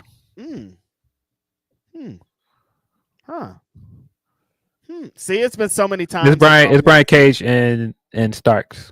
Oh, Ricky Starks. That's right. That's right. I was trying to remember, but it was like that's right because it was Team Taz. That's right. Team Taz. Wow, what the fuck? What a crazy ass moment. My friend's on TV all the time. He was a member of Team Taz for a while. Like, crazy. Yeah. Man, so many things. The Ricky Starks turn with like Taz at commentary, standing ovation for his son, winning his belt. Darby, STNT champion for a minute. He was a fixture on there. The Miro run. Miro. Best friends were a thing for a while. Their parking lot brawl is a synonymous thing with Dynamite. Damn. Life used to be. The Hardy Boys used to be on Dynamite, Phil. This company has gone through a lot of changes in 6 years, man. Used to be completely different. I mean, we used to see like Marco Stunt on the show. Like, yeah. Such a different company. Correct me if I'm wrong. Didn't Thunder Rosa win the title on Dynamite? She didn't win at a pay-per-view, right? Yeah, I think it was. I thought she won in Texas on Dynamite. Yep. One of them Texas shows. I think was it the steel cage match? I think so. The speaking of the unsanctioned match between her and Britt, that was also Dynamite. That was Dynamite. There was a moment or time when Britt Baker was like Dynamite. They would start Dynamite and people would be chanting DMD. Like, shit was different. So I do, when people are like, what about Britt Baker? I'm always like, what about Britt Baker? But I do understand just because of the place that she represents, you know? I mean, when you think about like the pandemic and like how much Britt got over in the pandemic and some of the stuff she was doing with Big Swole in that period. Yeah, she's very important to the first few years of this company. Like, there's no denying that. So, Chris, I'm trying to think of what was my first Dynamite that I went to live. Was it Fresno?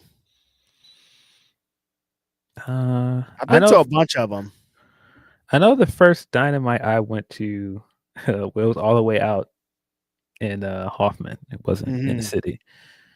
That's why when they started doing them in the city, I'm like, bro, I ain't got to keep going out there. That's fine. When they started coming, when they could, they didn't go to the United Center before they had a guy that could sell out the United Center, you know? Yeah, I mean, one of the first times I saw Punk wrestle for the company. Well, he didn't wrestle on that show. That was he did his first GTS with the company. That was on Dynamite. That was me and Emilio went. We took that super long Uber ride, and then what a weird night. It's been some great moments, man. I'm thinking my favorite tag team of all time, the Young Bucks. Everybody knows they've had some of the best matches of all time on Dynamite. Like, legit, this year we could just talk about this year of their matches and be like, amazing ones. Right after FDR versus the Briscoes, didn't they have a Dynamite match with the Young Bucks? Yeah, really good match too. Because they came and called them out after the match or during the match. After the match. Yeah, we were there. Supercard of Honor. Max has had a bunch of people were asking our favorite moments, like that promo that he did where he cusses out Tony Khan. Like, that's one of the best promos in the last like 20 years, you know, when it calls him a fucking mark. That promo is so interesting because some people believe that is what broke the show, and like his promo, and that's what led to a lot of the negative press coming to AEW. That was the time shift or whatever, huh? That's what some people believe. I That's don't. funny. I'm back and forth because it was such. It was that time period for AEW. It felt like anything could happen, and that was just so out of nowhere. And I feel like there's less of that with AEW. Less that feels like it's completely out of left field or unplanned. I kind of feel like that about the entire wrestling business. It doesn't feel unpredictable, at all. Like we know what's gonna happen, and nothing's gonna super shock us like that. There's moments that are like, wow, this is a good moment, but nothing like, oh my god, this is unexpected. Yeah, I mean, I remember watching that promo on my phone because that was the Dynamite right after Double or Nothing, and so I was watching it. It's in LA. I was watching it on my commute back to the city because I was coming from Vegas, and that was that was a wild time period. That weekend was crazy, huh? Damn, that's when the stuff with Wardlow was happening, right? Yeah, that's when he skipped out on that meet and greet, and it's crazy times. Phones was going crazy that weekend. Punk won a championship, and then also that's also part of him cutting that promo of him saying, would you love me if I was an ex-WWE guy? Would you treat me better if I was one of these ex-WWE guys that came in here? And we think about how that has aged and how some ex-WWE guys have come there, and like the conversations around, has that really been beneficial to the company? Yep. Very interesting. Super interesting in hindsight. Yeah. Oh man, Orion Ben, Swerving Our Glory, winning the championship.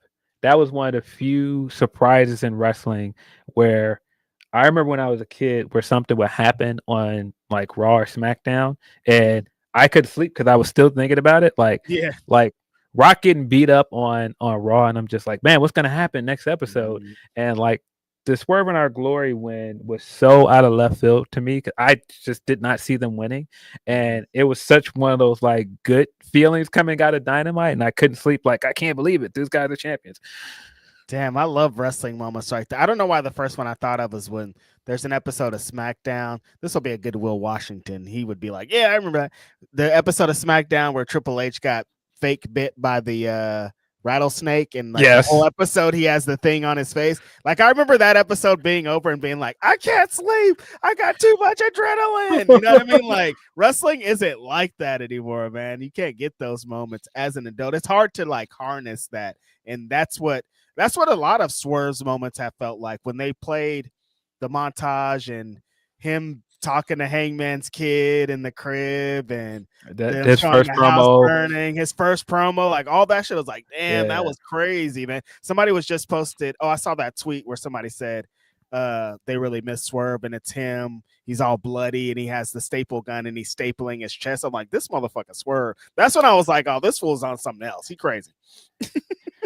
I think there's something to be said about also like his journey with the company and how he got the character stuff right at the right time, and a part of his rise and like a part of like the year that led to him winning a championship was also him getting better as a promo. He cut that first promo on Hangman, and then he just got better and better as a talker.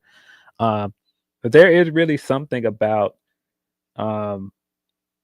the fact that he was always positioned the way he was positioned because of his ability. It was never anything else. It was never like him fitting into stereotypes and him fitting into boxes, or him being like, oh, the athletic guy, or, the guy that dances, or the guy that does music, or like any of these other things that we usually see. Because the thing is, the unfortunate thing about wrestling, and what should be the great thing about wrestling, is that it's not a meritocracy. A lot of these people are picked. It's not like in all of these other things where it's a sport where, okay, this is the best at it, and so they're winning because they are the best. They're winning. Like, black people in other sports are undeniable because they're just winning and they're just the best. And so it's a person against a person trying to really win some event, whether it be basketball, track and field, base, anything. Yes. And so in wrestling, it's a bit different because yeah, some of those things play into like why someone is chosen, but it's still a bunch of people in a room picking this person. And so greatness for Right. black people is usually decided on by a room full of white people. And Correct. I think it is very interesting that his rise with this company was never decided on any of these things or positioning him as, you know, a joke or any of these other things to not be taken seriously. He was No. always taken seriously because of his ability in ring. And I Yep. think there's something really special about that. And I don't think people talk enough about the idea of him becoming the first black champion for this company because of his ability in the ring and nothing else. That's so funny because it makes me think about that weekend, Revolution 2022, the one where he was there when he was going to debut and they debuted. Tony Schiavone brought him out, but before he was just kind of around. You could feel like he feels different. He feels like a bigger star. Like that, I had faith immediately. I was like, oh, they're gonna treat this guy like a big star because they're already treating him like a big star. And so when they brought him in like that, and he, if you know type deal with Swerve, if you know who Swerve is, you're like, this guy has a great resume. But if some people are probably only knowing of his WWE shit, and they were probably like, why are they giving this? Like, what do they see in this guy? And then like him being able to express all of his abilities and really show who Swerve is, and them going off of that merit and letting him become champion off of that, and not because of some token or participation trophy, is amazing. And because I always tell people that I'm like, oh, Swerve is my favorite wrestler, and I put him high on the list because he's better than everyone, not because he's a black wrestler. Yeah, I mean, but also look at like the things we've mentioned, like Rick Ross being here. That's attached to Swerve bringing him in, him bringing in like Kevin Gates. other people from hip hop. Like, I mean, like the amount of times that West Side Gun has been sitting front row at any wrestling show, and you had Swerve or somebody else like dapping him up when they walked past him on camera. You don't really see that other places. And Floyd Mayweather came to an AEW show because I Swerve. that's why I won't get into that narrative thing, but that's why the narrative thing is so crazy to me because there's so many things that people are leaving out, like intentionally leaving out. Yeah. And it's he absolutely brought something to AEW that was not there. Mm-hmm. I always felt like because we used to hear all the time initially when we started our podcast of, oh, that company's not for black people, even though our audience and people like us that like the company didn't feel that way. I'm like, who the fuck are we then? But I do think when he went over there, he shifted a lot of the idea around blackness in that company. I do think that he brought hip hop to that company. I do think he brought aspects to the culture to that company that weren't there.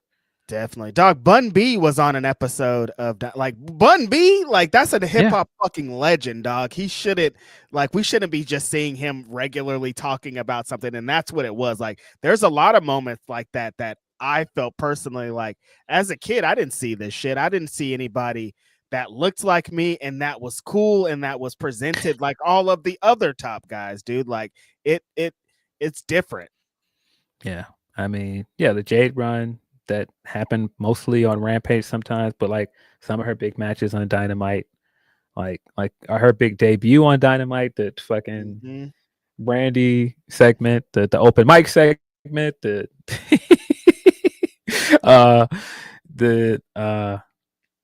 that's right, Master P was on Dynamite. I forgot.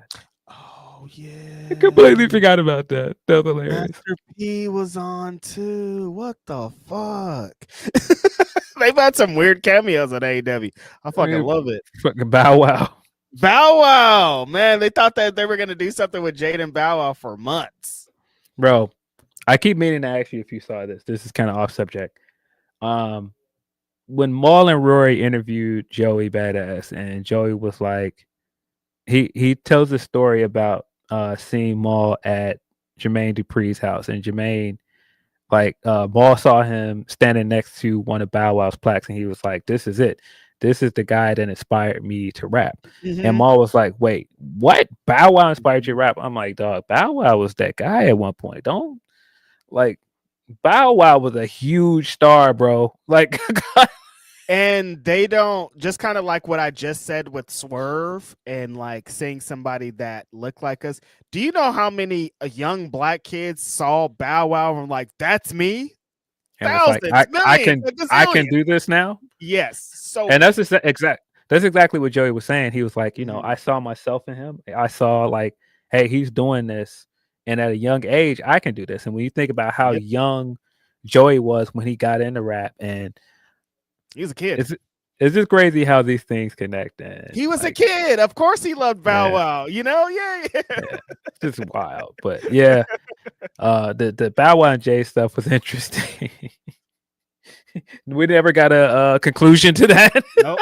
No resolution on that one. That was just in the air in wrestling lore forever. Yeah. Yeah. Damn, there's been so many great moments. I'm thinking about like Vikingo's over there now, but like when Vikingo match, bro. when they Oh said my God. Vikingo's gonna be here, and then people were so mad, and then he went and had that match with Kenny Omega, and we're like, Oh fuck. my God, bro. That match was so good. Yeah, Maddie, the Halloween stuff with the Elite dressing up as the Ghostbusters and like the reveal with Hangman and the Stay Puft Marshmallow Man costume. Wasn't the Elite like Toon Squad thing also on Dynamite? Yeah. One of my favorite Kenny Omega entrances of all time, him coming out as the character from Undertale with the that entrance is so fire to me. I think about it all the time with him like coming out and he takes the mask off, and like this was like in his first year or so with the company, and they figured out a way to take this niche video game reference and tie in like all of this like backstory from him and New Japan, and like it was so cool, and it was part of what made Dynamite feel different, man.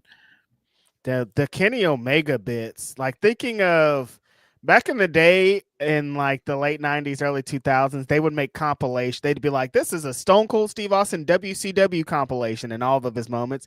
Thinking about if they put all of Kenny Omega's moments in one thing, how many crazy moments that he's had on Dynamite. You mentioned the Pac match, Bryan Danielson match. He's had crazy tag matches. Like he's done so many like mind altering bending things that you never thought could be a match. The belt collector stuff when he was being on Impact Wrestling while also being in AEW. Like I didn't know what Kenny Omega, the TV wrestler, was going to be, but I'm super happy with what it became.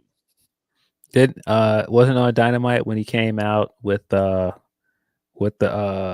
women with the brooms. He came out and he's like doing a snap. Kenny. Always be you, Kenny. I hate when they're like, Kenny Omega's a big nerd. I'm like, yes, that's the point. That's what part of what makes him special, man. Because like I said, nobody else is gonna do that Undertale entrance and come out dressed as Sans and like, nah. Kenny's Kenny for a reason. Because it all goes away when the bell rings. You know what I mean? Like, you don't give a fuck what happened. You start seeing him work, and then you're like, oh, shit, this guy's insane. Yeah. Send us your super chats. Let us know some of your favorite AEW Dynamite moments. I mean, we were going there for a while. But I'm sure there's a bunch we missed in 6 years. There's a lot to talk about. Definitely. If you feel so inclined, send us a Humper Chat as well. humperchats.com/Fightful.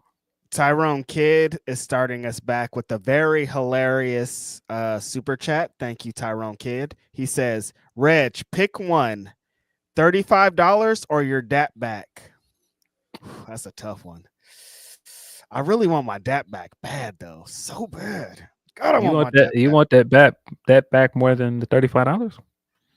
That $35, though. Watching that video again, thank you, Phil, with the ether over it, killed me. Because I always go back to that moment. I can remember walking out of the Chase Center just angry at the world. Like, why would they do this to me? Why would they force me to spend my $35?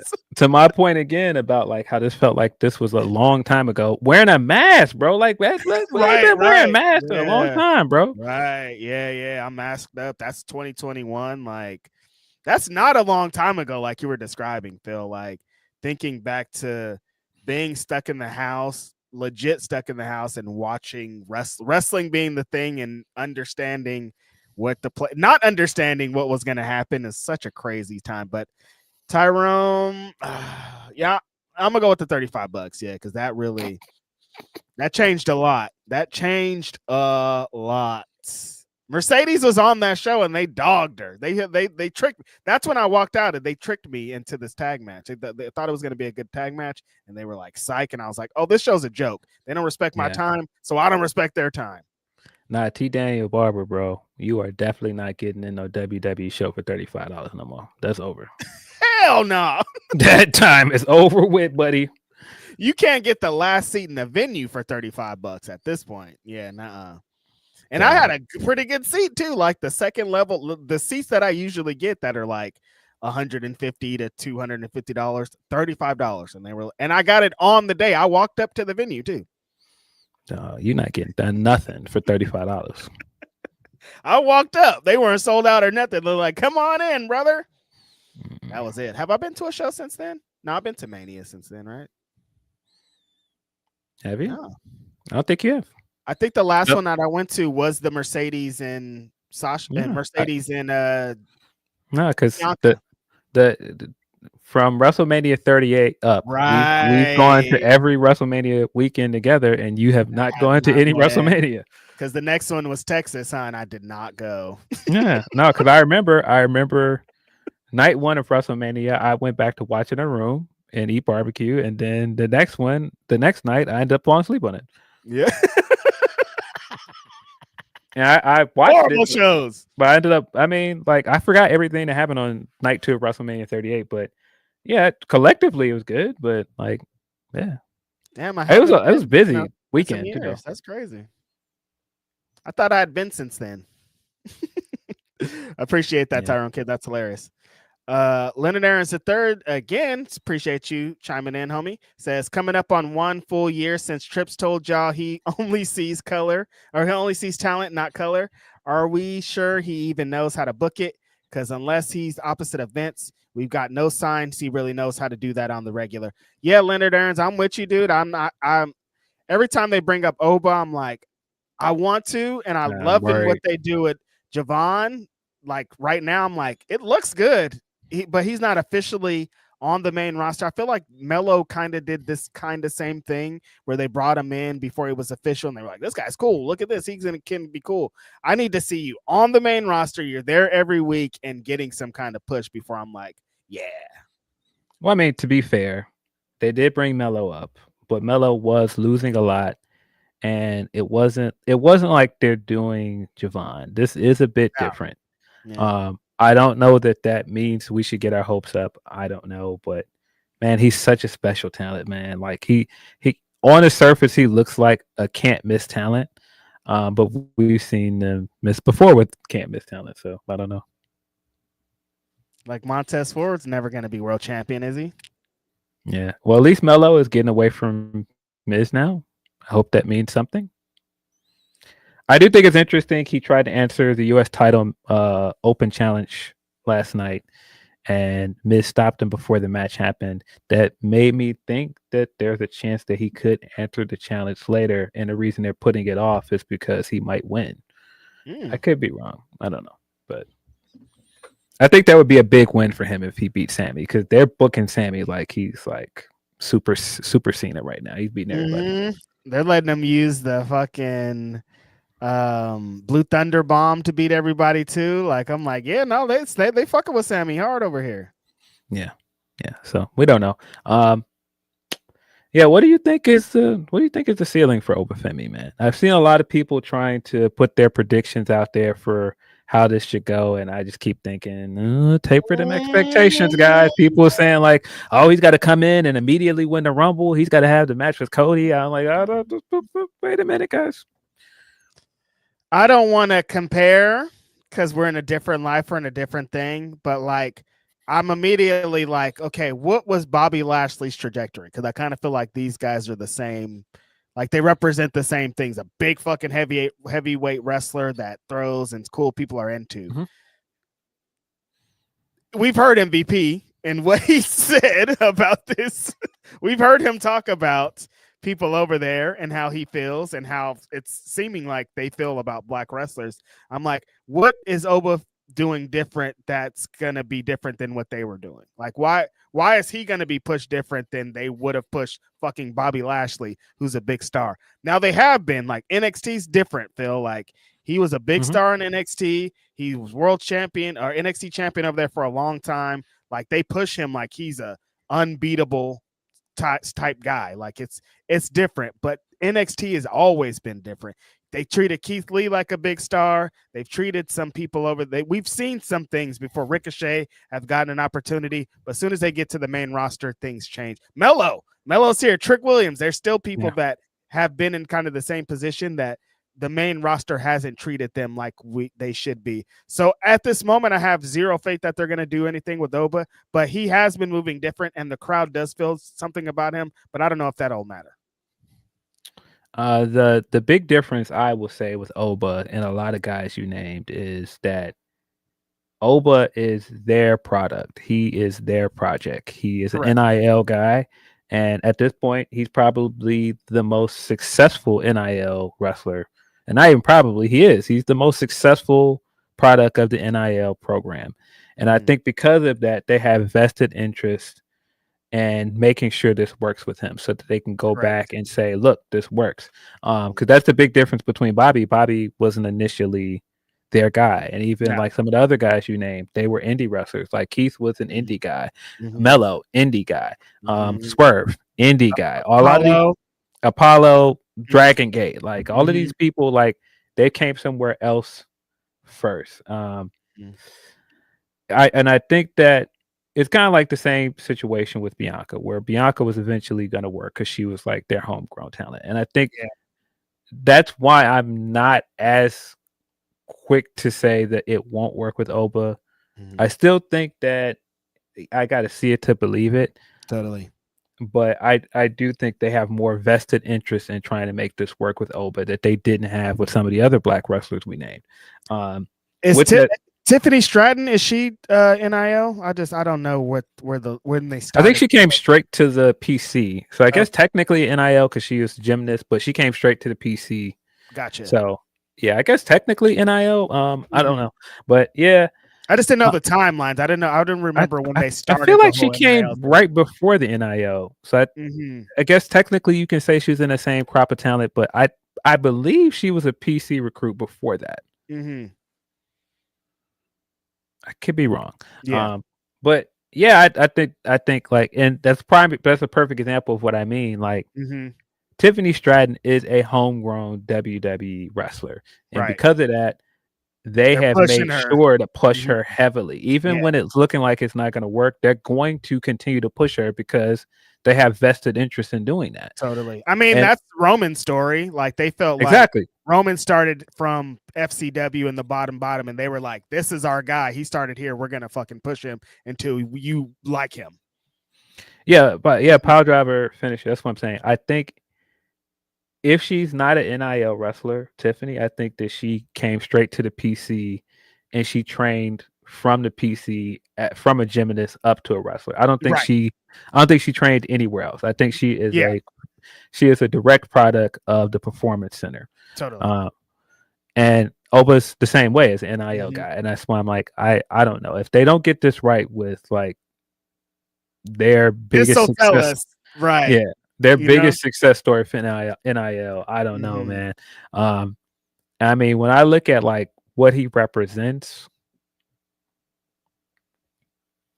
I can understand why people are saying he's got to come straight in and win the Rumble and all these other things, because it feels very similar to Brock coming from OVW. And when Brock came up and they treated him as the next big thing, it was just like, well, you kind of have to, because they don't have anybody else that looks like that. That is that level of uber athleticism for his size and just like passes all of these other tests other than like promo work. Like he passes the sight test. His finisher looks like death. Dude, he looks like a big monster. You just described Brock Lesnar to a T before he came in. They were saying all these exact same things before Brock Lesnar came in. Yeah.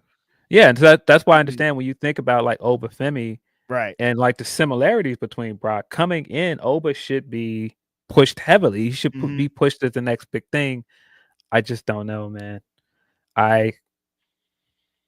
You would think so, because everything I'm saying about him could also apply to Shelton coming out of OVW. Totally. And he was never world champion. So I don't know, man. I think for his age and like the situation he's in and them trying to really push homegrown stars, they should have a slam dunk in Oba. They should. This is easy. They got it. Yeah. Like all the tools are there. We've seen, you guys have shown us that he's a badass. Like you've set your fans up. Like all of this is in the ball's in your court essentially to make this guy a big thing. Yeah. We'll see. Will they? We'll see. I don't know a big if he's fan, gonna win. If he's gonna win the Royal Rumble off rip, I don't see that happening. Kind of a lot. I don't see him winning his first Rumble appearance. I think that'd be a cool moment for him. I just think that's a little too good to be true. But I'm a big fan of Oba, man. I think he's such a dynamic wrestler, man. It's the same what I'm saying with Brock. Like they don't have nobody there that looks like him, that moves like him. Nah. They've got to get it right with him, man. And every time they haven't been doing this as often, but when he was champion and he'd be sitting in the crowd of Raw and SmackDown, he looked like he passes the wrestler look test. Like everything about is like, who's that guy? He's something about him. Yeah. We'll see. That's the test. That is the test. If Oba's here for a year and they're like, he ain't shit and he's teaming with the Miz also, then we got to talk. Yeah. You can't do that. Because even Keith Lee, I thought was a big star, but they don't. The test for them, like Keith Lee, isn't what the prototypical star you would think of for WWE. Yeah, but see, Oba's different. Oba's very different, completely different. He's different, man. Yeah. The homie Lennon Ernst III says, if only someone could have warned y'all about this NXT TNA thing ending terribly. Oh, wait, I did. NXT TNA is pretty much done, and they may as well be folded in an NXT SmackDown or NXT's Raw. Yeah, I don't want to say I knew it was going to be this way, Phil, because we've seen history has shown, but this is even like the way that they like put all their people over on everybody, have their NXT guys as the champion. I'm like, at least give the TNA people a chance, dog. Like you're making them look second rate at every turn. Yeah. I can't say that I had all these high hopes for this. Yeah. But I will say that all of the stuff that's happening around NXT, even though I don't watch NXT, there are quite a few NXT wrestlers that I really like. Definitely. And, when they've been putting them on the main show, I think they have streamlined their call-up process. And so when you've seen some of them on the main show, it's like, yeah, they got something here. Like when we first started seeing Stephanie come up, it was very clear they got something. I'm starting to feel the same way with Soul Ruka. Soul Ruka is going to be out of here, bro. Soul got something. She definitely has something. Shout out to it's not the best Leonard Aarons, but this week they were doing some fun stuff. They had the X Division champion, our homeboy Leon Slater, on there teaming with Javon Evans. So like, that's cool. Seeing that tag team together and the potential of like this could be a regular thing is like that feels good, you know? Yeah. Leon Slater, we got to get one with Leon Slater, Phil. Definitely.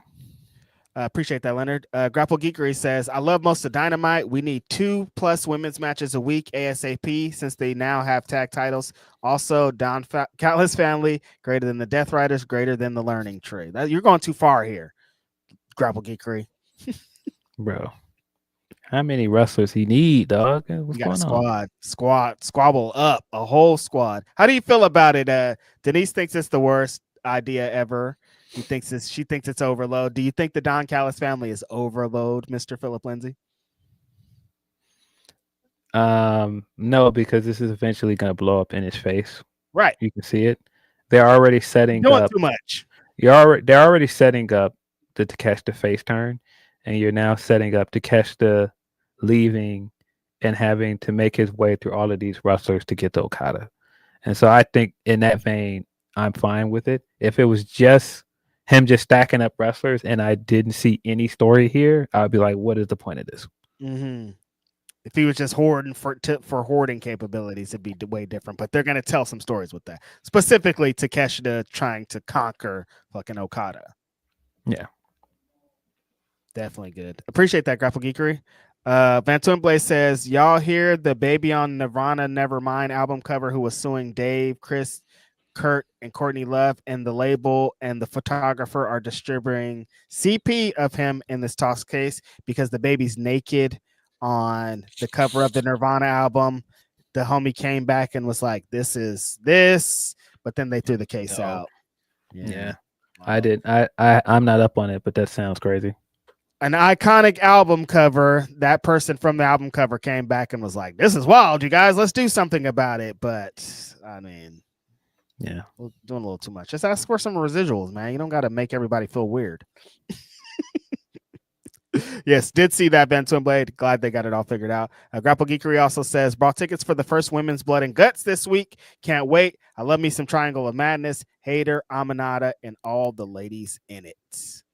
Oh, I was about to say all the single ladies. I don't think all them ladies are single. I don't think those are all single ladies.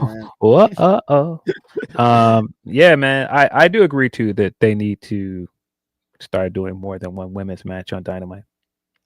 Do you think with this recent news we've had this week of our homegirl saying she's going to be back in the States, could Sheeta be a part of the Blood and Guts, or is that too much? I kind of think she's going to end up in this tag team tournament or however they decide to tag team championship. Mm-hmm. It's kind of late to get her in the mix with Blood and Guts, right? Because they got something developed there already. You've already got enough women on both sides that have been in the storyline from the beginning. Mm-hmm. So I don't know that Sheeta fits in. Mm-hmm. It's going to be great to see Sheeta back regardless because of what she represents here in the company.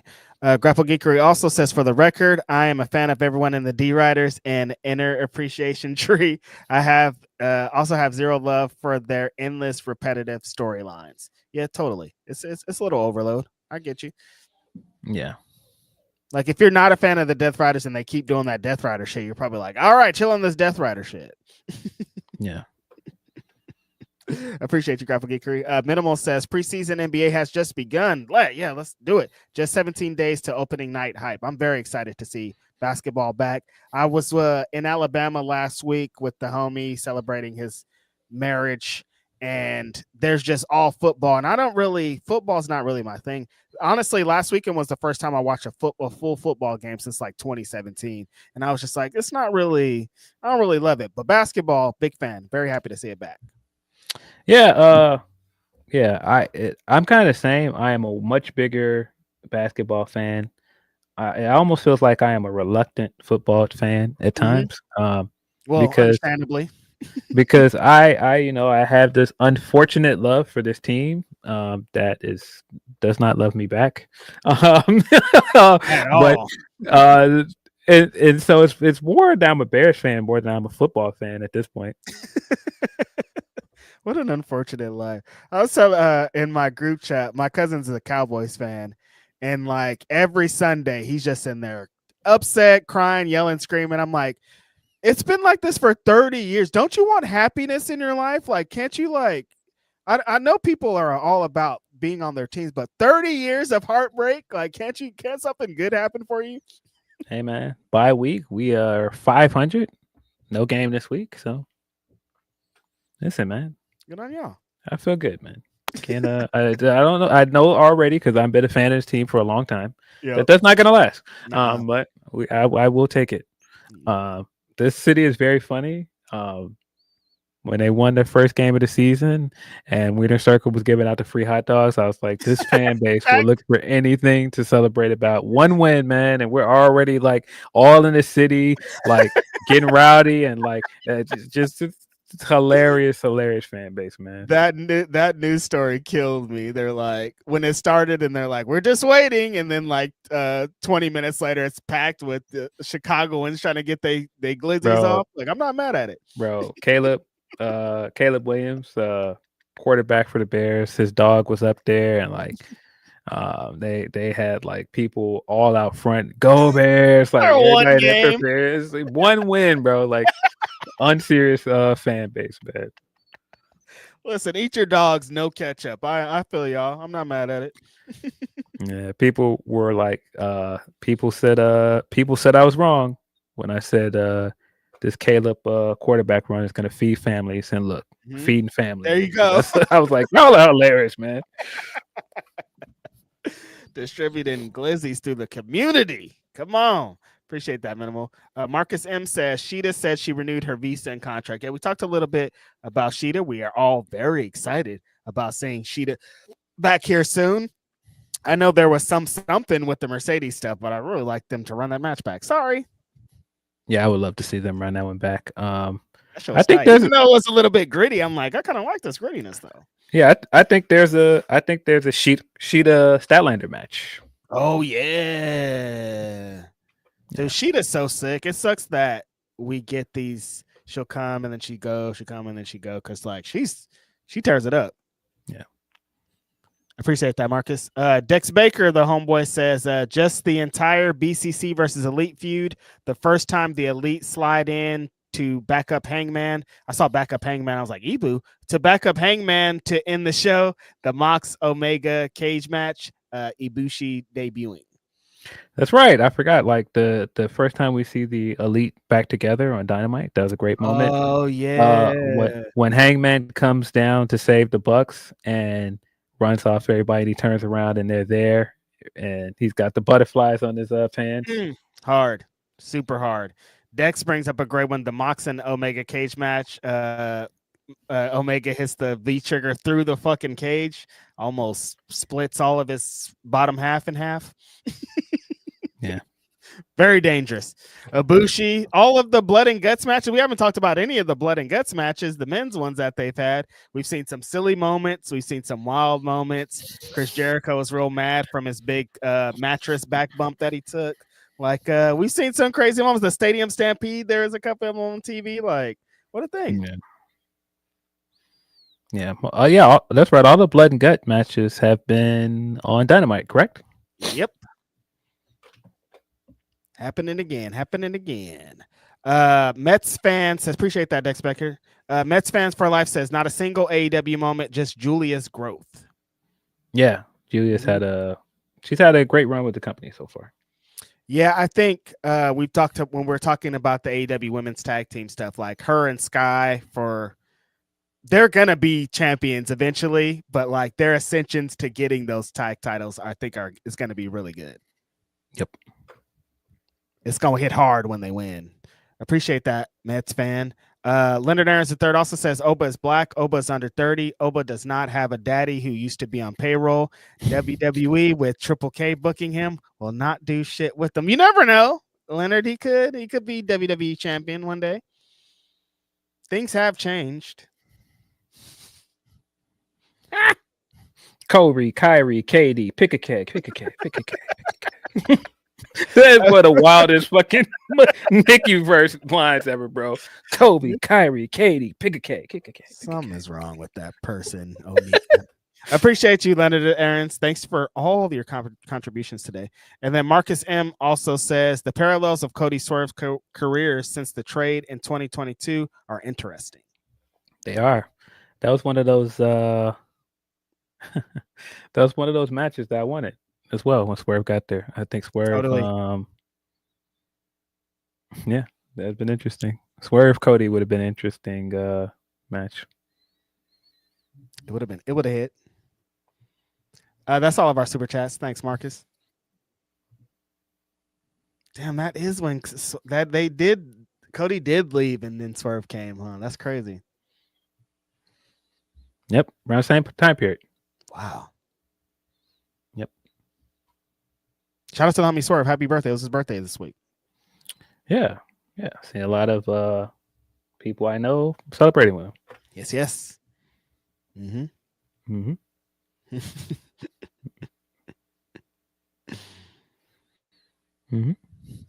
That was another one of those. I was like, y'all sure about this narrative? But never mind.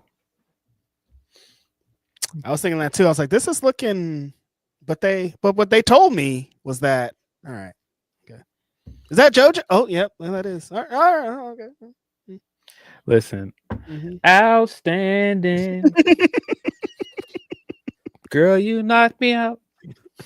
It sucks though, Phil, because you can't say, like, I can't be like, you're lying. These are all the reasons why that go against what the fuck you're saying, because that's not how this works. I pointed out certain lies and people are still being obtuse. Listen, man, we've made it known. We're both Spurs fans. This has been unwavering on this podcast.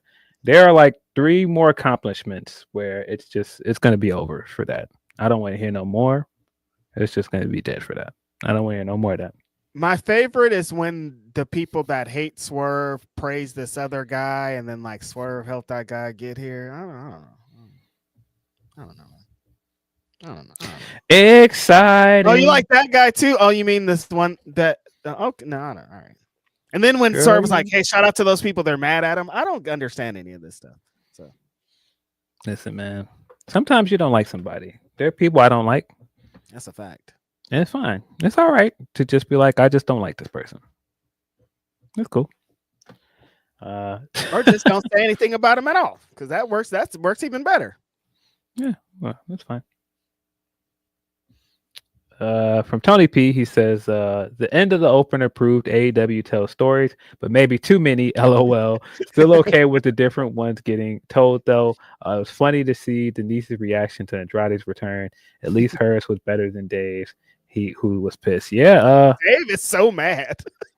Yeah, that is the big news coming out of this episode. Big episode for AEW as a company.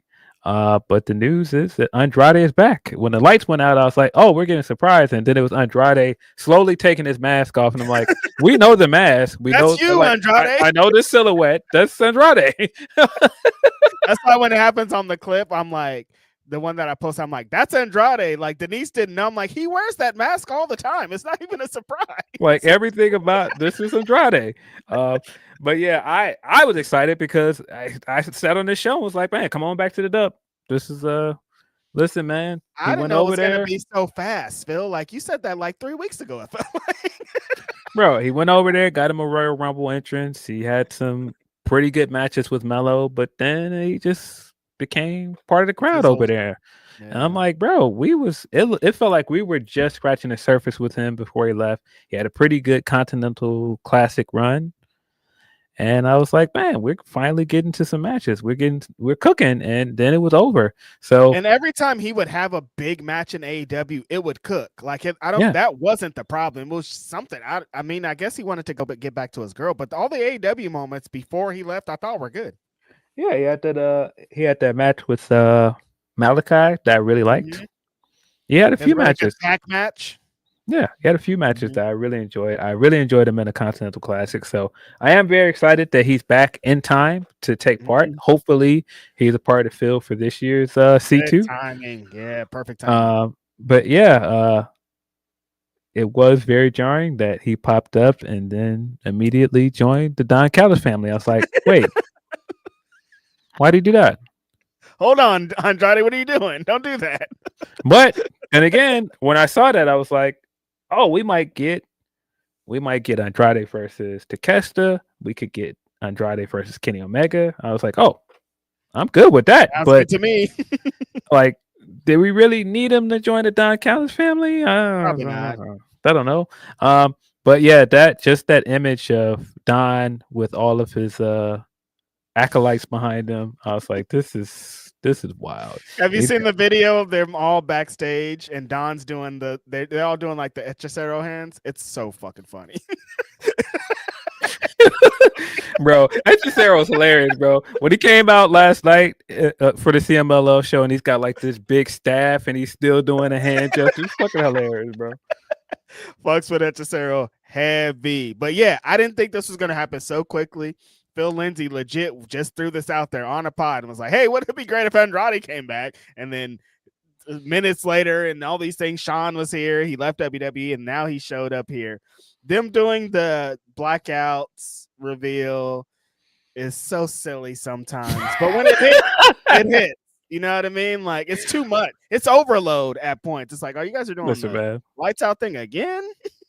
I saw some people being upset as Tony mentioned. Dave was very upset about it. Dave was mad. And I I mean, it's wrestling, man. Wrestling. My thing is like these things are gonna happen when you have two viable companies like this. People are gonna leave and come back, man. Listen, Buster Baxter went away and he came back. Buster Baxter went away. No. He's back.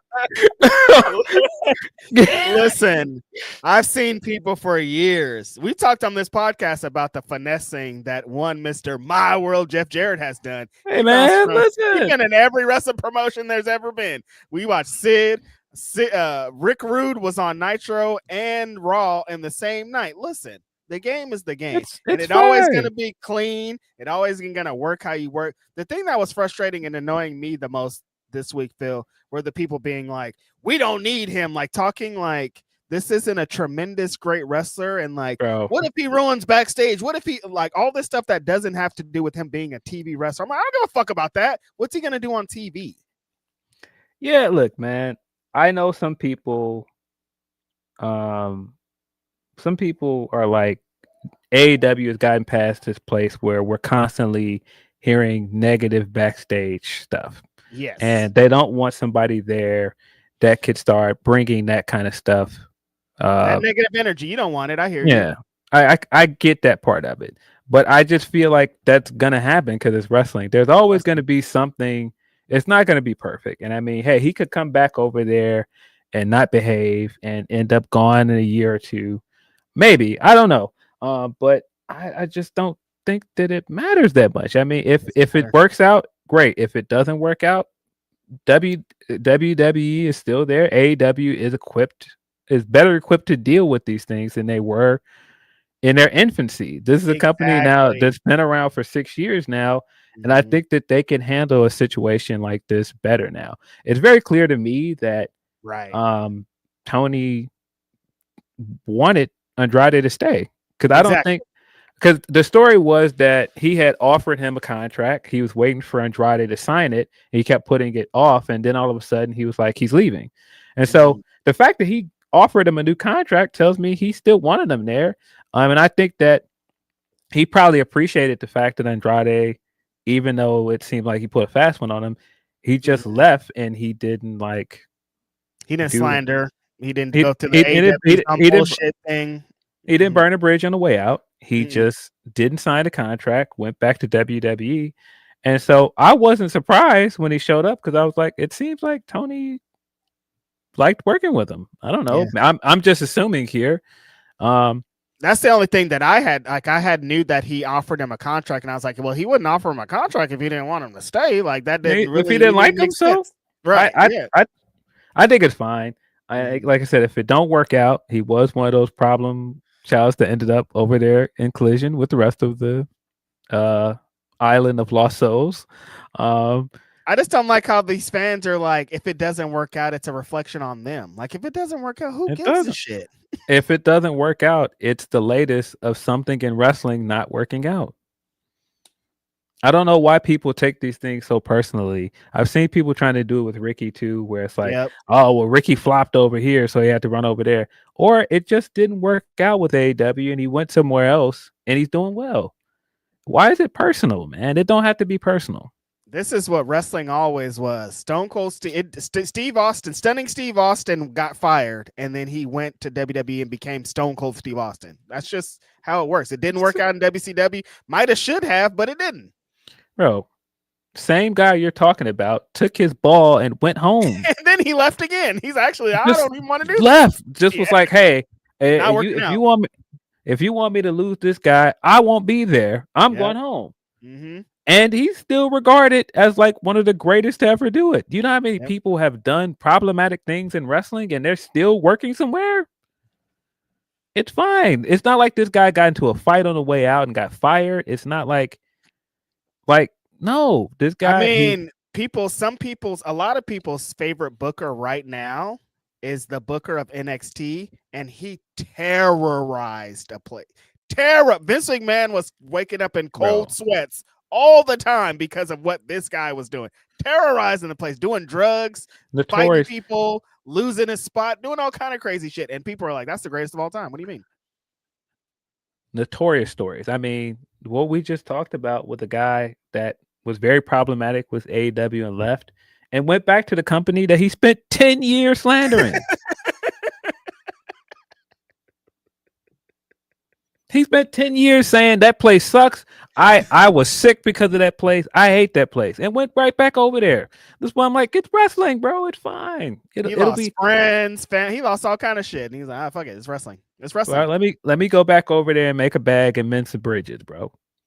It happens. I don't think it's that big of a deal. I think Andrade is a great talent. With what you have now in the CMLL relationship, I think it's good to have him. You already have him attempting to build to a match with one of your biggest stars in Max. Right.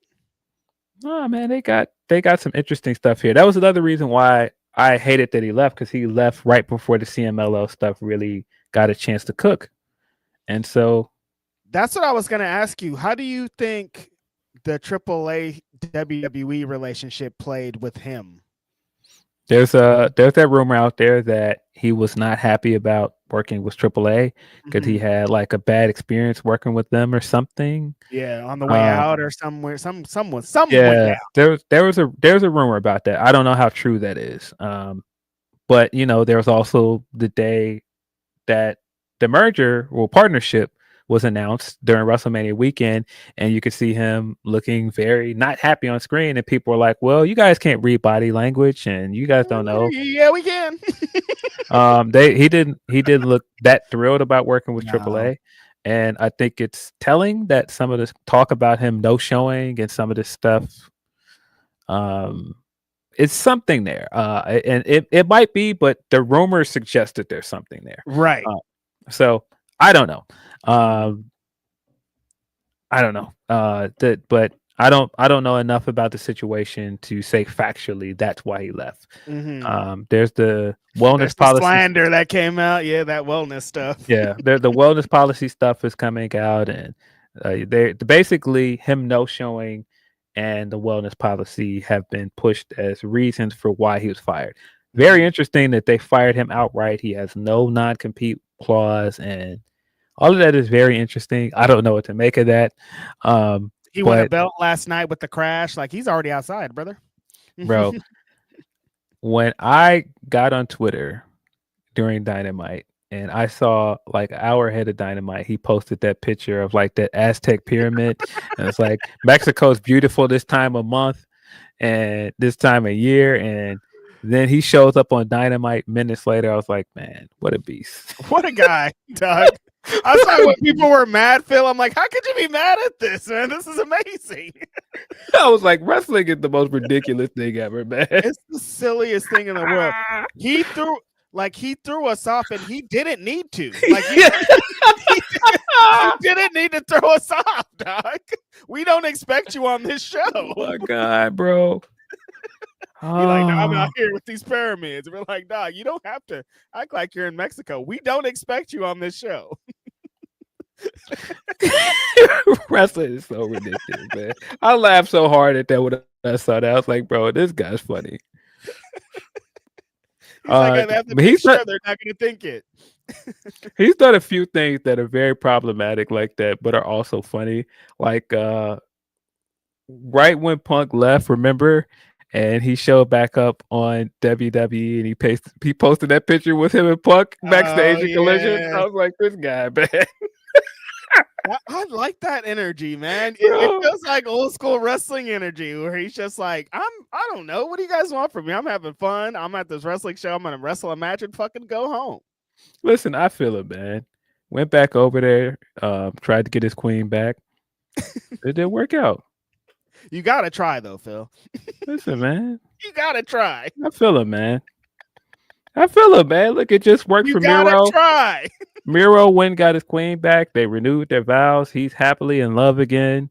Andrade thought he could mend it, and he thought maybe he can go over there and it would be different this time in WWE. It didn't work out. And he's like, hey, man, you think we still can get that contract with Rockefeller? Hey. Sometimes it be like that. I told Denise, he sent Tony Khan that "you up" text. Hey, what you doing? Hey, man. What you doing though? Tony was like, "Hey, it's chill. What's up? Come through." I feel it, man. I hope it works out for him, man. Feel him. Hey, look, we've seen him. He could still fucking work. He still represents something very high in being a Mexican superstar in America that looks good. He could speak English. Like, he still represents something that could be a top guy in this industry. So let's go until it's over. I don't know. Yeah. And like, if he's fucking a dick backstage, I don't know. I'm not backstage. What the fuck does that matter to me? If he is back there causing trouble, then it won't work, and he'll eventually get pushed out of the company. I've talked to AEW wrestlers, and the energy that they talk is in the AEW locker room now. It's exactly what Phil's saying. They won't allow it. If he's wilding back there, they're not going to let him, just because the energy has changed. It feels like there's more camaraderie, people teaming up together. They'll get him out of there, or it's just not going to be like it was. So that's why I'm like, it'll be fine, you guys. Yeah. It kind of feels like when Punk left, and you see now he's been kind of on his best behavior over there, because where else is he going to go? And I kind of feel that way with Andrade. He's running out of places to go. Options are wearing thin. So I don't see him going back over there and wilding. And I could be wrong, but I don't know. I hope that this goes well. As a fan of the guy, the potential of matches over there, I hope it works out. Like Andrade and Swerve, brother, sign me the fuck up. What you mean? There's a few of them over there that, man, I think there's Andrade Hangman match that we haven't got. That's part of why I hated that he left, because it's like, man, we didn't get to a lot of the matches that I wanted to see, man. But like, bro, Andrade Hangman could be fire. That's heat right there. That is super heat. And if Andrade, I mean, he's in a stable with a bunch of people I also want to see him against. That's the only thing against him in the Don Callis family, just because I want to see him wrestle Kyle Fletcher. I want to see him wrestle Hector Sarah. I want to see him wrestle Josh Alexander. You know what I mean? Yeah. Bragav is saying Andrade posted a picture of his target matches. I did not see that. His what? his target matches. Oh, did he? What did he say? I did not see that. I didn't see this either. Let's see if we can find it. But yeah, like I said, he won the championship in the crash last night. He is right back outside, you guys. Andrade don't care, and I'm not mad at it. It's going to be interesting to see how they do, if they do mix him up with CMLL, how they mix him up, because they're still, Mexican wrestling beef. I don't know if everything's on the line. Oh, is it this one where he's got like his list and he's got blacked out, and the top person that is erased is Kenny Omega? Oh, yeah. I did see that too. Because people are making a joke all week that the WI is Willow Nightingale. I'm like, that's definitely probably Will Ospreay, you guys. Yeah, so he's got the rest of his list blacked out, but at the top it's Kenny Omega. He's got the bottom one. It's like an O. Yeah. I don't know what the bottom one is. It looks like kind of like a J, maybe Joe, maybe John. Oh, yeah, it could be Joe. Oh no, John? It looks kind of like an N at the bottom because that's not connected. That's why I thought it was Joe. But maybe John.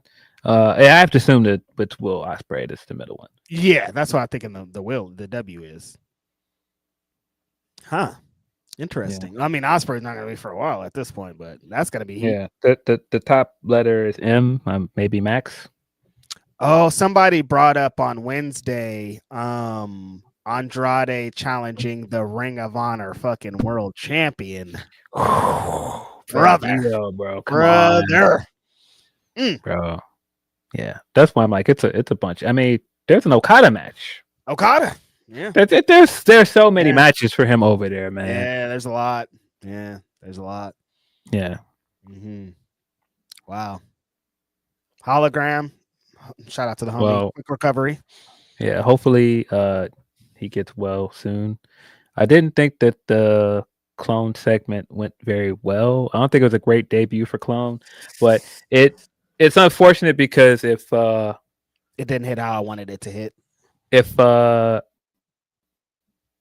Hologram wasn't injured, it probably would have gone better. I think the circumstances weren't great, but it is what it is. Right. They probably would have had a match or something to do it. It would have worked out way better if Hologram was here. That's just an unfortunate thing to this. Yeah, there's the rumor, I don't know if it's true or not, that El Khan was going to break his undefeated streak. Mm-hmm. That was going to be a part of his debut. That would have made a lot of sense because you need him to get heat on Hologram some way, and that would have did it. This is so unfortunate that Hologram had just came back. He started cooking again, and he was going to be involved in this big angle, and now he's not. Yeah, Joseph, apparently he's really injured. He's going to be out for the rest of the year. That's the he's report. out. Yeah, out for reals, not fake out. Yeah.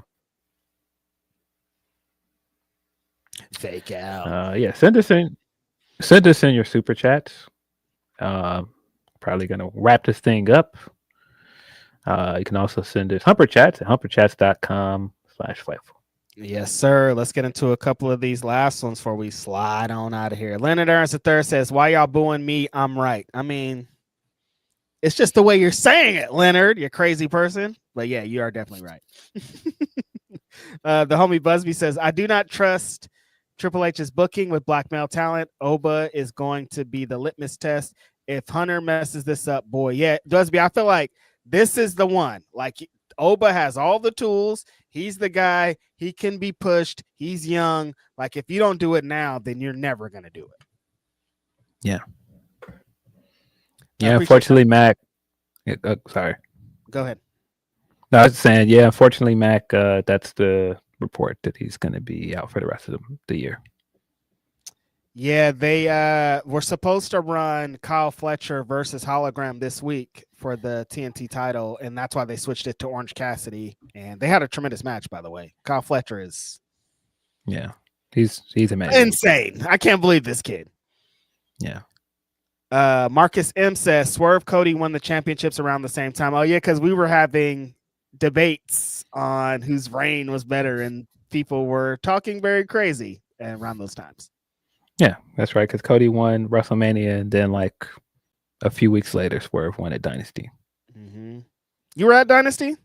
Yep, I was at both shows. I was at WrestleMania when Cody won, and I was at Dynasty. Oh, because you were at the after party, huh? FOMO. Damn, why didn't I go? And when I think about it, I was at the Windy City Riot around the same time period when Jon Moxley won the IWGP World Heavyweight Championship.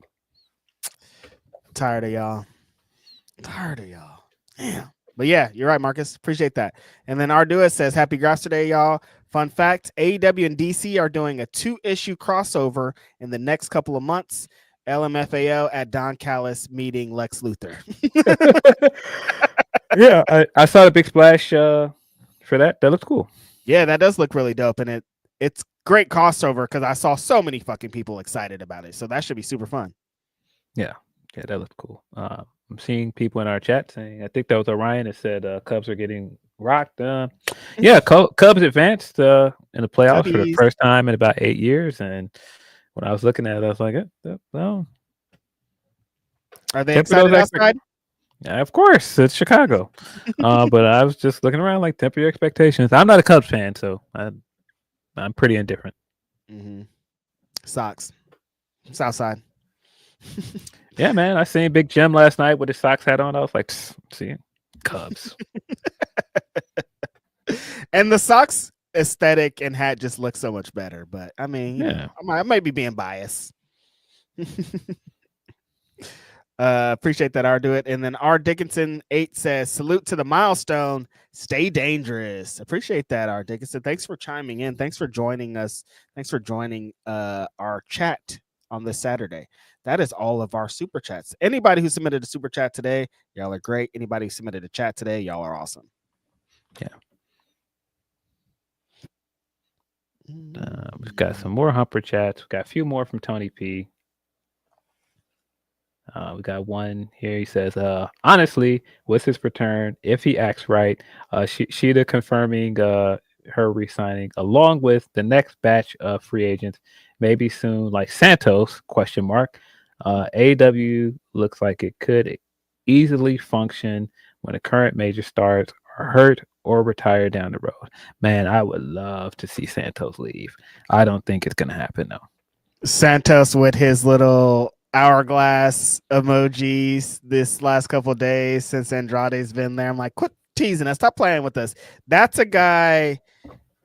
He's like on the same plane as Andrade of like guys that could be huge Mexican stars for the company. And then they kind of are getting lost in this AAA shuffle. But like, Yeah. Santos is a fucking hooper, dog. Like he could. Yeah. Bar for bar with anybody, and he should not be lost in any shuffle. I think the interesting thing about the Andrade situation too is we haven't seen anybody that's made the jump to AEW and made the jump back, and it hasn't been presented as like everything's rosy. Right. Like like the way some of the other ones look like, for the most part, they're rolling the red carpet out for AEW wrestlers that come there. Yep. This is the first one that has been a flop. Mm-hmm. So I think that's interesting. I think the fact that you can now, see this optic of, hey, it might not work if you go over there, because before it's been looking like the land of milk and honey for certain AEW wrestlers to go over there. And so, that changes the narrative a little bit. Yep. And if Andrade's backstage being like, I didn't have a best time or I didn't blah, blah, blah, that also changes the narrative, because they could be hearing how the grass is green over there and they're having the best time. And Andrade's like, I was there. I have accounts on both things. I could give sides on everything. So yeah, we haven't seen it in this way. And them and AEW to kind of presented like in a big way of not just like, oh, Andrade's back. It's like, no, Andrade's back and he's going to mean something for our company. Yeah. Yep. More from Tony P. He says, on the ROH side, the fact that Sari was getting cheered by that terrible Hollywood crowd made me happy. I can't wait to see if she will be Monet's WrestleDream opponent this Tuesday, and who Monet is facing to. It really should be Izzy in a 5-minute squash. I saw people upset that Sari was on ROH. It didn't really bother me, but I saw people like, well, why isn't it on Dynamite? Why isn't it on one of the main shows? It's fine, guys. I don't think this will be the last time we see Sari stateside.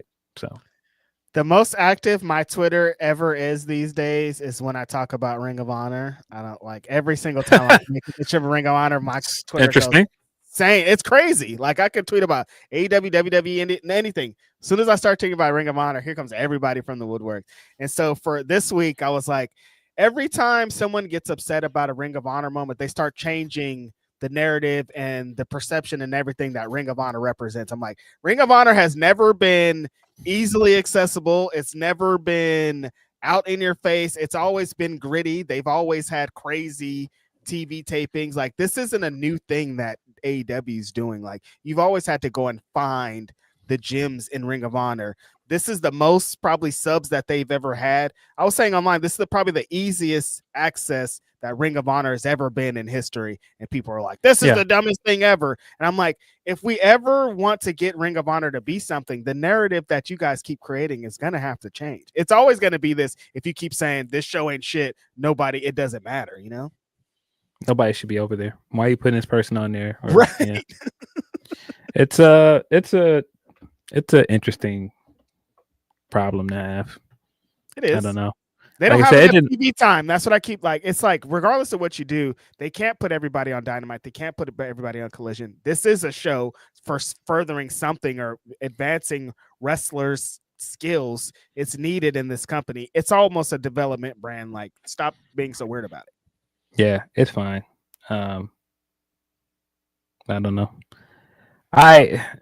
It would be different if they were like teasing this big like debut.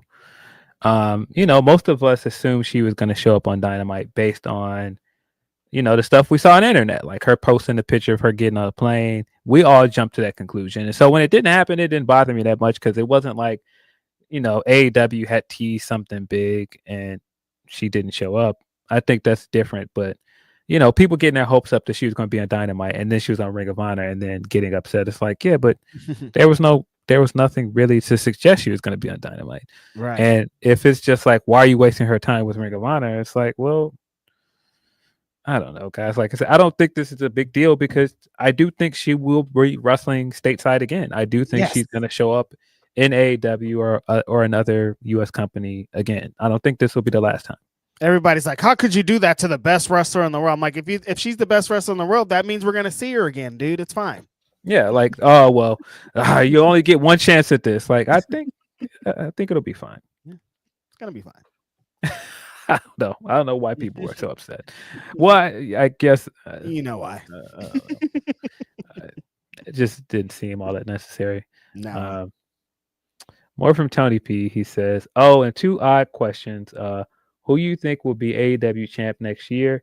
And your hot take of current wrestling conspiracies. I think they will try for MJF, Bobby, Okada, Will. My current conspiracy still is WWE is helping TNA to devalue it for a cheap purchase." Cheap purchase from whom? Yeah, I don't know. I feel like they can get it for free at this point. Yeah, if everything goes well with his recuperation period and Osprey is back by July, I definitely think that Osprey will be champion by next year. Definitely. Beyond that, I was trying to think of who Hangman's gonna lose it to, and it could be Max. So like, I think Max could be potentially. He could maybe have it until we get to Osprey. We could get back to Swerve maybe by the time we get to Osprey. Like, I think there's a couple of potentials in there. Like, I don't think in that amount of time in the next year. Like, do you think Kyle Fletcher will win the world championship in the next year? No, me neither. Not before Osprey does. Right. I do think there's a chance Hangman will drop it before Osprey wins. Agreed. That's kind of harder for me to predict. I mean, there's some guys that I would like to see win. Agreed. Yeah, I don't know. The Bandito thing has been kind of intriguing for me because it seems like Tony Khan likes him a lot. I'm like, is he going to keep him over there? Because like, I don't know if he'll win the AEW World Championship, but I've heard a lot of people talking about it. Yeah, I kind of feel like the guy that's going to beat Hangman though is going to be a big heel. Yeah. I don't see this being like somebody like Bandito because Hangman is so beloved right now. I just don't see it being somebody that, you know, would potentially split your crowd. And I think like with where both Bandito and Hangman is, I don't think you would want to do that. I don't think it's wise to do that, especially when Bandito is already Ring of Honor champion and you've got a run that you can go with that. Yeah, see, Fletcher is a big heel on this side, like Okada, Mox, MJF. Me at Max. Ricochet. I think Ricochet should be his next after Joe. I think Ricochet makes a lot of sense for an opponent for him eventually. It does. I'm just trying to think everybody that's currently heels. Ricochet makes a lot of sense as an upcoming opponent for sure, though. I mean, Don Callis is trying to hoard all the fucking heels. That's really the thing. Yeah. They're all over there. Yeah. Yeah. Lashley would be an interesting choice. Oh yeah, Lashley is a big choice for. I think Lashley and Hangman is good money. Yeah. I think Takeshita's gonna flop, is what I was gonna say for the Don Callis family. I think he's gonna become babyface. So. No, yeah, he's definitely turning. There's no way he's not turning. But Hangman and Takeshita though. Yeah, I mean, man, Takeshita in about 11 days got a big match coming up. Very big match, huge match, gigantic match. So we'll see. Mm-hmm. The other, what is your hot take current wrestling conspiracy? I don't think that one's a conspiracy, my homie. They're doing it in front of our eyes.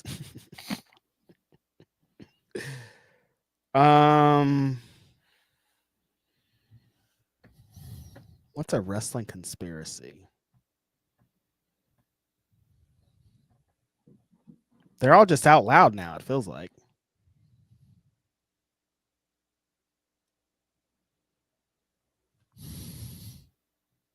You got one?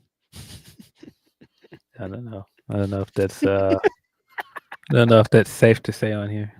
Oh, aha.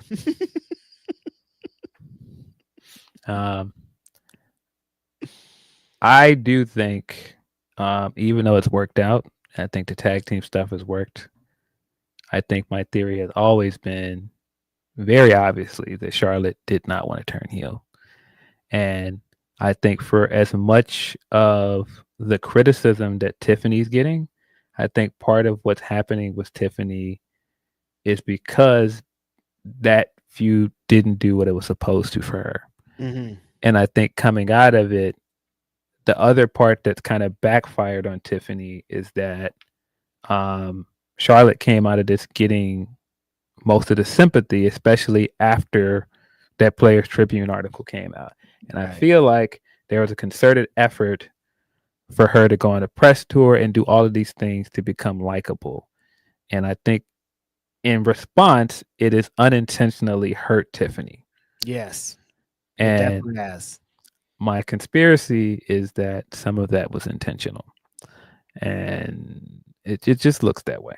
I don't know. But that's not the one that I don't think is safer here. I probably won't say that. But I do think that there's something to just like the press run that, because when you look at how Charlotte was being received before that match and after the match, everything started changing. That article came out, like she started doing more, like even her doing the during the feud, during the Sherry Shepherd show, and like talking about her divorce, and like there was clearly an effort to get people to empathize with Charlotte because she did not want to be a heel, and it worked. And it absolutely worked in her favor. I think tagging with Alexa worked out for her, but I think not having a heel to work after the Charlotte feud did nothing for Tiffany. Mm-hmm. And then you took Naomi off the show, and so you didn't have Naomi to work. Right. And yeah, she's just been kind of running in place with a lot of things. It kind of feels like and even like that the episode of Unreal coming out, and the clip that was going around of Triple H making a point of saying like, oh, we got to make sure that Tiffany knows that's not how we do things here. And she has to apologize to Charlotte for going off script. It all looks away like it's painted like this 20 something is the only one that was at fault here. She took the brunt of the blame. Yeah, they did. They framed it pretty weird. Yeah, it's when Charlotte knows, like Charlotte wouldn't. It was so weird, super weird. It's bits of it that, like I said, seem intentional. Like there was a bit of politicking happening here, and I don't think there was all malicious, but it just looks away. Right. I don't know. And I mean, I think Tiffany will be fine. It's gonna work out. I don't even think. Like Charlotte set her up, but then they did a bunch of stuff after that didn't help her also. You know what I mean? Yeah, I think that a lot of things have happened with Tiffany since then that didn't work. Right. Or the analogy I made in the article I wrote was that when you're watching a movie and you're not enjoying it, you're more prone to pick out like plot holes and nitpick about stuff of the movie because you're already taken out of the experience. You're already not enjoying it. And I think what's happening with her is this reign has gotten boring, and the more and more people look around, it's like, oh, well, why is she always diving like that? Why does it look like that? Or like, oh, the finish from last weekend, like how all of a sudden Bully Ray came out and made a point of saying, oh, well, she didn't break up the pin, which guys, my theory too, like how often do you see them do that? Yeah.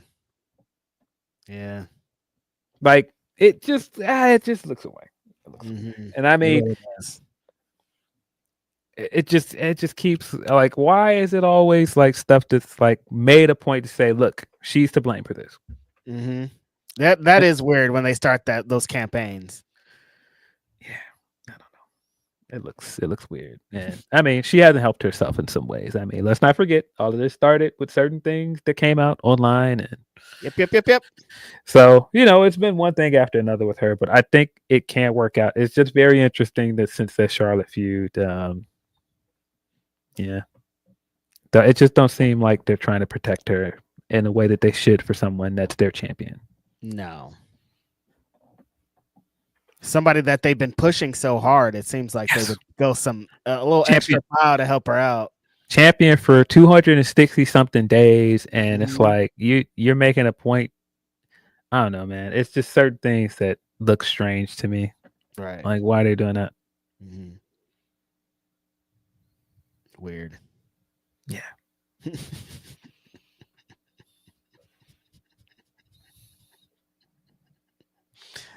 That is weird. Yeah, but I understand also the decision to keep the belt on her going back into Perth, because man, Elimination Chamber at Perth, she got a crazy reaction last year in February. So maybe they think like, oh, you're gonna get more momentum behind her if the Perth crowd responds the same way to her. But yeah, I don't know. I kind of feel like they got to turn her or do something else, because it's not hitting, man. Yeah, because it's a different Tiffany Stratton than that February one. Like we're different places now.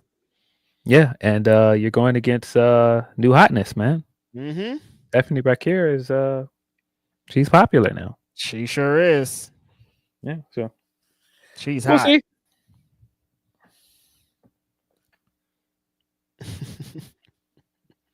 I always think of that scene in Blue Streak, and Martin's like, oh, they're talking about Dave Chappelle, and Martin's like, he's high, and then Luke Wilson goes, yeah, he's high. And I always think of, yeah, he's high all the time. Yeah, he's high. That shit makes me laugh all the time. Yeah, he's high. Classic movie, man. I don't. Are they still making a sequel to that? I remember they announced that, but I don't know. After seeing Martin on that Bad Boys press run, I was like, maybe what if we, I don't know. Yeah, speaking of Dave Chappelle, he didn't have a great last few days either. Some of those quotes were not good. Pretty insensitive stuff being said. Chappelle and Bill Burr just kind of burning down these little legacies that they created for like one little bag. People are like, Dave Chappelle turned down 50 M's from Comedy Central to take whatever he took from these people, and I was like, yeah, that one quote from yesterday of he feels like he's free to say what he wants now over in Saudi Arabia, unlike he is in America. Except for these 10 things that we tell you not to talk about. I was just like, oh, that does not come off well. I don't. Yeah. The bag was heavy though, Phil. That was not a good look. Mm-mm. They were saying people got $500,000. I'm like, Dave Chappelle didn't get $500,000. That fool probably got like $5 million to do that shit. He definitely got more than some of those other contracts. Mm-hmm. This is Dave Chappelle, bro. Like, yeah.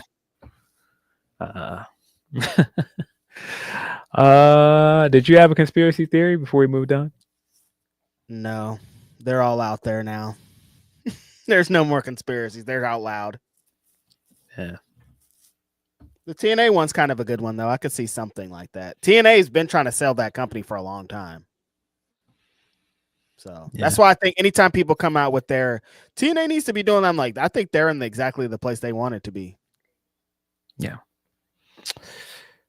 Yep. Last from Tony P says, again, happy 4th anniversary to Will and you too. Get well, Bandito. Most of all, protect each other. Fuck ICE. They want us to wild out.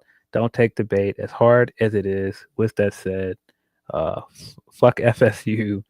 Go Canes. Yeah, some of this ICE stuff is crazy. The fucking ICE commercials that they're airing are just disgusting. Like a lot of stuff that's going on with ICE in Chicago right now is just, it's gross. Talk with it. Even like the thing that they were making a joke out of the delivery guy jumping on his bike and getting away from them. Yeah, it was funny, but it's like also it's just horrible, fucked up. Mm-hmm. Yeah. All this shit it makes my stomach turn every time I open up my phone and see this shit. They're trying to declare war on San Francisco now, and now they're declaring war on fucking Oakland, and they're talking about the Super Bowls in Santa Clara in the Bay Area next year, and they're like, "Oh, Bad Bunny's there. We're gonna be there." And it's like, could you guys just all die? Maybe. I don't know. Fuck ice. That's how I leave this podcast with that. Those sons of bitches. Yeah. From Tiki's, she says, "Happy 4 years to you fellas. Always a pleasure tuning in on my Saturday mornings. Appreciate you." Thank you so From much. Javier from Texas, he said. He says, "Happy 4 years, y'all. I saw Hang 'em High compare the current Rollins Cody feud to the Majin Vegeta Goku fight, and can't stop thinking about all the similarities. Paul Heyman is definitely Bobbity." Or WWE writers watching anime. Somebody back there is watching anime. I would say it's that writing room. Definitely. Yeah. I don't know if any of those guys. Who's back there? No, probably not. No, Maybe. but that is actually a very apt similarity that Rollins is absolutely acting like Majin Vegeta, that he's gotten to this place where he should be able to accept his friendship with Cody. But no, I want to be better than you. All of this, everything I've been doing for the past 5 years, you don't get to just come here after you left. And I sacrificed everything. You don't get to just leave and prove yourself and come back and get 2 Royal Rumble wins and 3 WrestleMania main events, and you get to beat the guy that fucking ducked me for 2 years. No. No, I get his point. And I get his frustration. But yeah, he's trying very hard to be the person he was, which I keep trying to tell you guys is the small part of this visionary storyline and a character that is brilliant. He just keeps trying to go, hey man, people loved me when I was like this. People loved me when I ran around cackling and I wore the glove and I was the architect. Maybe if I do that, then they'll appreciate me and they'll push me to the front. And I think he's realized more and more fans are fickle. They're not going to do that. I have to take it. I have to take what I want. Mm-hmm. And it's been quite a journey for him for the past 4 years. I don't think it's always been perfect, but he's been doing some great character work. Right. He's always working on his character. Yes. From Leron 40 says, "Happy 4-year anniversary. Happy that this podcast exists where you get to talk about music, wrestling, and the issues of the day with a lot of nuance that you won't find anywhere else. Appreciate you." Thank you so much. Also says, with the announcement that Tessa is back in CMLL, what is the percentage probability that she faces Mercedes in CMLL at some point? I think Mercedes wants that match, guys.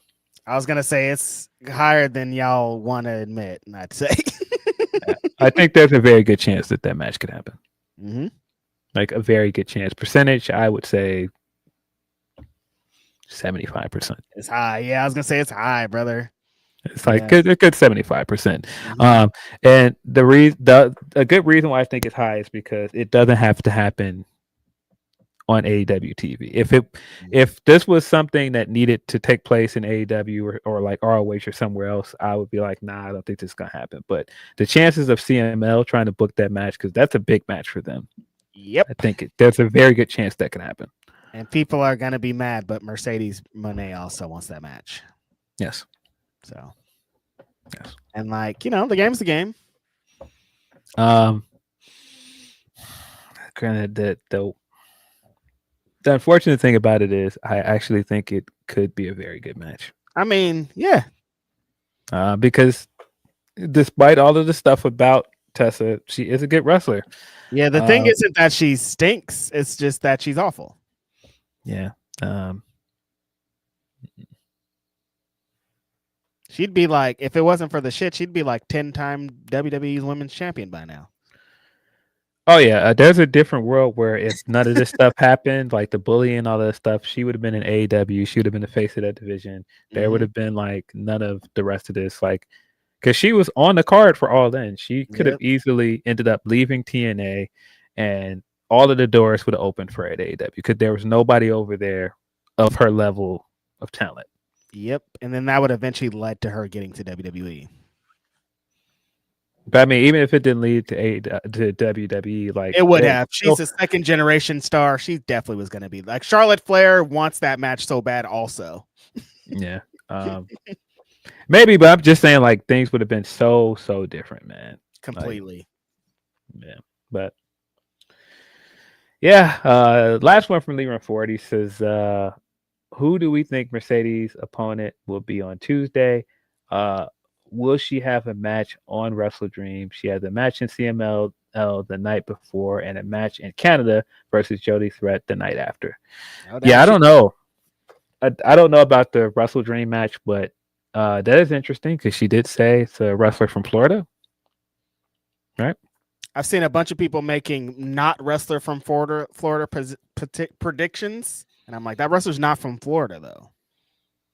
Yeah, I thought that. I'm pretty sure that's what she said in the promo, that it's a Florida wrestler. Yeah, that's what she said. I don't know what that means. I don't know who it could be. People have made some suggestions. No, I don't think it'll be like this gigantic surprise. It might be like a 5-minute squash, like Phil was saying earlier. But yeah, if it's a Florida wrestler, I've seen a lot of people say Izzy. Izzy makes a lot of sense. Izzy has been teasing certain things online. She's been like tweeting things at Mercedes, so I could see it. That's kind of lore though. It's not really AEW lore, and AEW there's not super fond of things that are kind of WWE centered. So I don't know. Well, I don't think it's totally WWE centered. I mean, yes, of course. Like you have the moment of being able to say, like to know who Izzy is, you're gonna have to know about her match with Bayley. You know. I mean, yeah, sure, it's the callback to like the takeover match, but also, Izzy has been mostly, well, not even mostly, completely indie wrestler. Totally. She's wrestled for Rosa's promotion that has acted as a feeder in some ways for AEW. Definitely. So there's reason to believe that it can happen. And especially if it's just like a one-off, just like open challenge match, and if she Mercedes just beats her ass, it'll be fine. Mm-hmm. I think that makes a lot of sense, and they could, and I mean, they have referenced other like WWE lore stuff in AEW. They don't do it a whole bunch, but you know, they're more willing to do it than vice versa. Totally. I'd be super surprised if it's Izzy, you guys, is all I'm saying. Yeah, I'm trying to think anybody else in Florida that would make sense. I'm like, all the ones that I want are from other places. But all the fucking wrestlers live in Florida, so it could be anybody. Yeah. It's the hood. Yeah, Mission Pro is still in a hiatus from what I remember. Mm-hmm.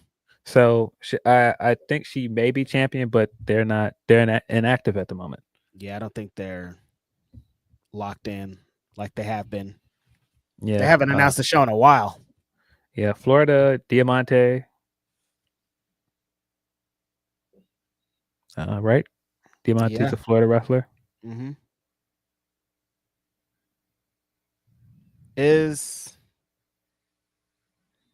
I don't. Florida? There's some names in there. Yeah. Oh, is Dakota still down there? Oh, yeah, that's the one I thought of. But I was like, does she just mean that live in Florida or people that are from Florida? Because I think Dakota is still there. Yeah. I'm seeing people saying Red Velvet. Red Velvet, I think, is still injured. Mm-hmm. Well, at least I don't think she's cleared yet. I do want that match, though. Yeah, same. But I don't think she's cleared. I don't think so either.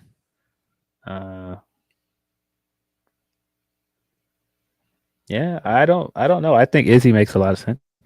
But I'm trying to think, like, because most of the wrestlers that were in NXT that got let go, usually they have to move to NXT. They have to move to Florida, so they might be still in Florida. Mm-hmm. Like Priscilla might be one. Mm-hmm. Yeah, that's why I'm like, I don't know what the specifics of Yeah. Florida wrestler mean. Does it just mean wrestlers that live in Florida? Because that could be a million. But if it's wrestlers that are from Florida, then that I just think me it's a lot. somebody that's native to Florida, meaning they're living in Florida right now. Gotcha. So that could be any of those NXT Casey, fucking her homegirl, Yeah. Tegan Knox. It could fucking be anybody. All them people's lived in Florida. Yeah, well, we'll see. Mhm. I don't have I don't have anything concrete. I think Izzy makes the most sense Mm-hmm. because I kind of feel like Mercedes is kind of setting us up to be like not a serious competitor. Yeah. I don't know. It's gonna be dope. It's Mercedes. I'm excited. Yeah. I'm curious if she is going to wrestle WrestleDream because that's a crowded weekend to try to make 3 shows a weekend. I mean, she probably could pull it off, but yeah, I don't know. I mean, they should get her on the show. I believe that is all of our Humper chats. Mm-hmm. We got a couple more super chats up in here. Single Blue Nut the Panda says Christian should meet Bruce Wayne and Clark Kent and ask about their fathers. Yeah, the couple of crossovers that you guys have pitched sound hilarious, and that would be a pretty good one. So hopefully they do something like that. Perfect Plex says, what number was the Macho Man diss track on Hogan in the complex list? It wasn't on there.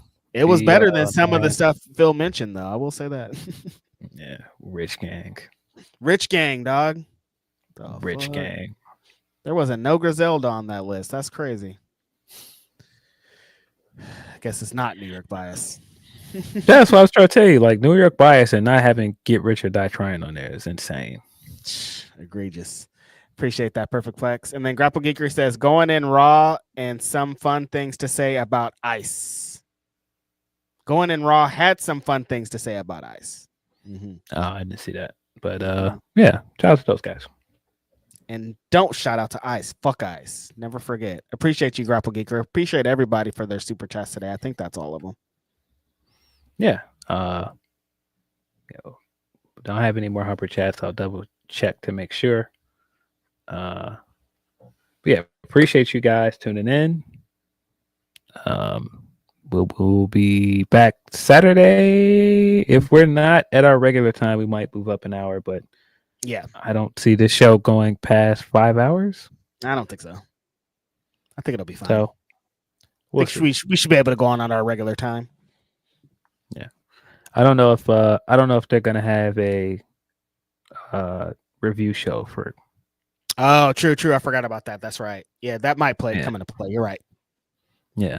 So we'll let you guys know, but we'll probably be here Saturday at some time. We'll make an announcement. Yeah, appreciate you guys. This has been Grapsody. I'm Phil Lindsey. It's Righteous Reg. We'll see you when we see you. Peace.